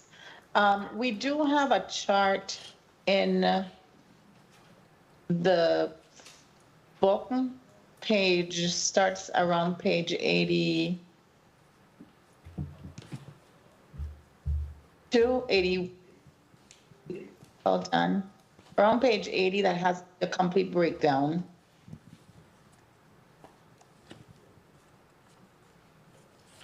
Of the appropriated and non-appropriated funds. The last, there is a snafu where it says appropriated and appropriated, but it should read appropriated, non-appropriated, appropriated, non-appropriated for each of the fiscal years. Okay. Okay, so that is the confusion, and that's the concern. So We will we need to provide the get this- information, Yeah, Senator. please, Mr. Chair, through the Thank you. chair, we need to get a clear report on the non-appropriated funds so we could see how they're being allocated to each respective department and agency. I mean, I have more questions, but my time has been called, so we'll work this through as we continue the budget cycle. Thank you, Mr. Chair. Thank you, Senator Fred Gregory. Senator Sarro, you recognize? Thank you. Thank you, Mr. Chair. Just going back to Mr. Latham as a collector. Tell me the plan on, I'm not letting up on this villa situation on St. John, because this is new revenue. This is new revenue. What's your plan? What's your timeline? Well, Senator, I Between can, you and the in terms assessor. of this, right. I'm aware. I was going to pass it to the assessor, the tax assessor, in terms of those new assessments. Senator, as I indicated You're in the before. same office, you know. Yes. So I don't want you guys to be punting the football back and forth. No, Senator. It's just that before he knows that it is available for collection, I have to tell him how much is available for collection. So I start the process and he finishes it. I'm aware. Okay. So, like I said, the major issue with identifying those villas is that normally when you go up on the MLS and you look at a villa, you never see where the villa is located. You almost have to seem as if you are somebody interested in renting the villa and then have to inquire where the villa is located for you to know which particular area that villa is, and then you have to zero in and make sure you don't pick up the wrong house as the villa. Hold on, Mister. You're so smart sometimes. You're intellectual guy, right? But let's just do the basics. You know, you know about secret shoppers? What's what? Secret shoppers. No, I don't know. A secret shopper, like companies hire people to secret shop and then they come back and give reviews. You could put together a task force right in the Lieutenant Governor's office and put these people to rent some villas, and then you realize, wow, that's a villa, we're not taxing it properly, and this is the address. So sometimes we're so like by the book that we have to be a little creative in some of this. And then even a communication with our with DLCA, you know, with Airbnb, you 1 have to minute. go on the registration website. What's your communication like with DLCA? With whom? Licensing, Consumer Affairs, DLCA. Okay, we look on their website because they have, in order to do business, you have to have licenses, and so we go through that list occasionally to see if we can pick up some of those from there. Occasionally? This Yes, is new sir. revenue, you know. Yes. Director O'Neill, you know this is new revenue, right? That could really benefit the government of the Virgin Islands. And we are just, people come to this territory knowing that we have a loophole. They know that they ain't gonna get charged, and they could charge. I met a couple in St. John 2 weeks ago paying $17,000 for the week. 17,000. Yeah, that sounds like the number I've heard before. And I start to probe, and this isn't even a registered villa. This is a homeowner operating as a villa, 17,000 untaxed dollars. And St. John have a housing crisis because almost 3/4 of St. John is Villa City. Villas. Commissioner Bruce, am I talking sense this morning? So if it's Villa City, we got to cap. We know that's the one island that's packed with villas. Mr. Chair, again, a little distracted here. I try and focus. Go ahead and complete. Now, the next thing, Director O'Neill, the budget book. So we had a SPV. We don't have any revenues now for disposal. And I noticed on page 109 under OMB, the obligations that we would have used, the obligations that we would have to meet that would come from the matching fund is now under the OMB section of the budget, correct? Correct. Okay, Correct, so I Senator. don't see the crisis intervention fund. Where are you taking that from? Ms. McGrath, speak to that, please. Or is it just a typo? No, it's not. No? Good afternoon, Lady McGrath. The fund actually has over $2 million, so we were using the monies from in the fund to give the $1 million to DHS for the crisis intervention for 23 and 24. No, but where is that fund right now? Where is that fund housed? Where is it housed? Department At the Department of Finance. Oh, it's under Department of Finance. So the crisis intervention fund that we will give it the funds to is now in the budget under finance, under you, Commissioner Bruce? No, what we're saying is... I don't understand, sorry. So what we're saying is if you, let's see what the pages are. Go to the fund balances. The crisis intervention fund What page has... What page you on with the fund balances? 48, page 48. Crisis intervention fund shows an available balance of $2,061,697.65. Typically, the request or the appropriation to DHS is for $1 million. Because the fund has $2 million, DHS will request it from the fund as usual, leaving $1 million in the fund. That's the reason it was not included. Talk to me. Go ahead. That's the reason it was not included. Okay. Okay, I guess the trail drill. And Mr. Chair, can I have one more question, please? Go ahead, one more. The settlements. So the unit arbitration fund is zero, so your settlements are coming from a general fund? Any settlements that we have, yes, will come from the general fund. If it's anything that is outside of what a department is able to pay, utilizing their existing budget, it will come to this body for an appropriation. Okay. Thank you, Mr. Chair. The crisis intervention fund, again, that was or is legislation that X amount is supposed to go into that fund every year, despite whatever the balance is, because that is also a funding source that senators could utilize for an initiative or measure that they might want to move forward. So we don't really just have the choice of saying that we're not going to fund it, because apparently from what I'm seeing, it seems like Human Services has not been requesting a regular drawdown. Commissioner Bruce, did Human Services draw down $1 million for fiscal year 21? Oh, I'll have to research that and get back to Okay, but that's one of the funding sources in which senators are able to move measures. So I don't think that at this point we need to to not fund that, and I'm seeing that you have $2 million from the Internal Revenue Matching Fund going to the general fund, correct? Yes, Senator. Okay. So we can make the adjustment if necessary. Mr. Simmons, if he's still on, well, what's a projected amount for the Internal Revenue Matching Fund this fiscal year? Overall collections for the GPA, what's the amount that we came up with? Good afternoon, Senator. You're talking about the estimate for the yes, excise tax collections from the rum. Yes. We do not have a projection as yet. We have not received from the rum companies the preliminary projections. However, I can say that based on what we've been seeing, we do not anticipate any major increase in that category. Okay, and we also don't anticipate any major decrease? No.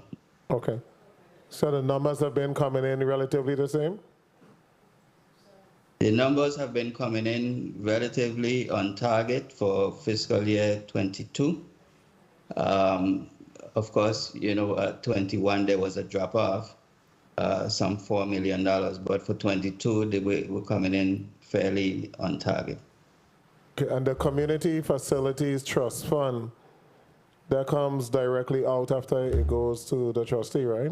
So that doesn't... Yes. Okay, so that's not affected, so we're still going to receive that full $5 million annually? Right, the 3%, yes.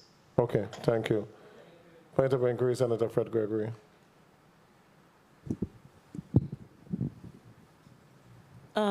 Commissioner Bruce, I'm looking on page 60 for the St. Thomas Capital Improvement Fund, and I'm seeing that it's saying zero. It's completely zeroed out. Please look into that fund. I know that those funds came from the rum cover over fund, so we have to make, yeah, it can be under OMB. Yeah, so we need to address that. But I have to ask this, Mr. Chair. So, Director of OMB, based on the Crisis Intervention Fund and other funds, is it your testimony that because the fund has available sources in it, that the executive branch does not believe that they have to move forward to request the appropriation out of the fund? Because I think that's what I'm hearing today, and that's like a little unusual. If it's an error, it's fine, but... So, Senator, I will say that that is not the testimony. I will review and make sure that this, if it needs to be included, that it will be included. Okay. We did put a small estimate of the $2 million as shown from the matching fund to the general fund. And if we need to make the change to put that to the crisis intervention fund as it should be, we will do that. All right, I just want to make sure that we understand that these matters need to be appropriated, and you know, we can't just dip into these funds as we see fit. Thank you, Mr. Chair.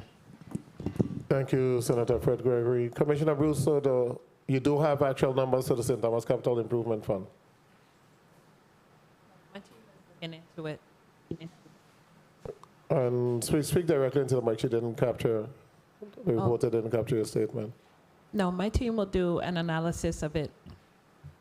Okay, because we also need to know that fund balance, because that is also utilized to fund certain projects. I know that there were projects that were funded, so it would be interesting to see as to whether or not those projects are moving forward that were funded under this particular category. Colleagues, it is now 1:41. If there are no more burning questions, we are going to allow the financial team to wrap up. You're going to allow Director O'Neill to put a closing statement on the record. You may proceed. Thank you so much, Senator Viale. On behalf of the team, the governor's financial team, I want to thank you and the other members of the Finance Committee and the other members of the 34th Legislature who joined us today, as well as the viewing and listening audience, for listening to us present this budget. We recognize we have a few things that we will continue to work on and work through for the remainder of the summer as we go through the budget hearings. And I look forward to continued dialogue with all of you as we work on getting to a point where we can have a final budget at the end of September. Thank you so much for your attention and your comments and everything today. Thank you. Thank you, Director O'Neill. We had a number of various requests made by senators. So at this point, I'm going to allow Madam Clerk to put those requests on the record. Madam Clerk, you recognize. Senator Fred Gregory requested the revenue generation plan for recreational cannabis. Senator Sarot requested of OMB the outstanding amount in settlements owed by the GVI. Senator Fred Gregory requested a copy of the lottery audit. She also requested a clear report on non-appropriated funds. Senator Vialet requested that OMB provide the amount of American Rescue Funds utilized this year. Senator Carrion requested of the Bureau of Economic Research a report that shows the impact to the economy from the increase in tourism broken down by sector, cruise ships, flights, etc. Mr. Chair, this concludes the requests and recommendations from the Committee on Finance for the Governor's financial team. Thank you.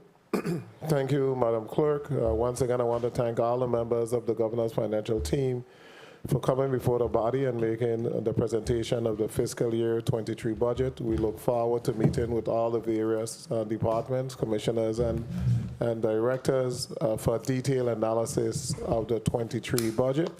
We're asking all departments to make sure that they work with the actuals from October 1st, at least until the end of May, so we can make a determination as to exactly what have been spent thus far this year. We also asking all commissioners and directors to not include all of the fluffy stuff and all of this long 40-something page testimony, but to stick to the budget so we can have conversation about the budget. We don't need to know as much about who was Employee of the Year and all that type of stuff, but to have a discussion about the budget, how many employees you're able to bring on, et cetera, projected plans in terms of the monies that are appropriated to that particular department. We look forward to this process. And once again, I want to thank you for coming. Thanks to all the staff of the legislature for being here today and assisting in this process. The Committee of Finance is hereby adjourned.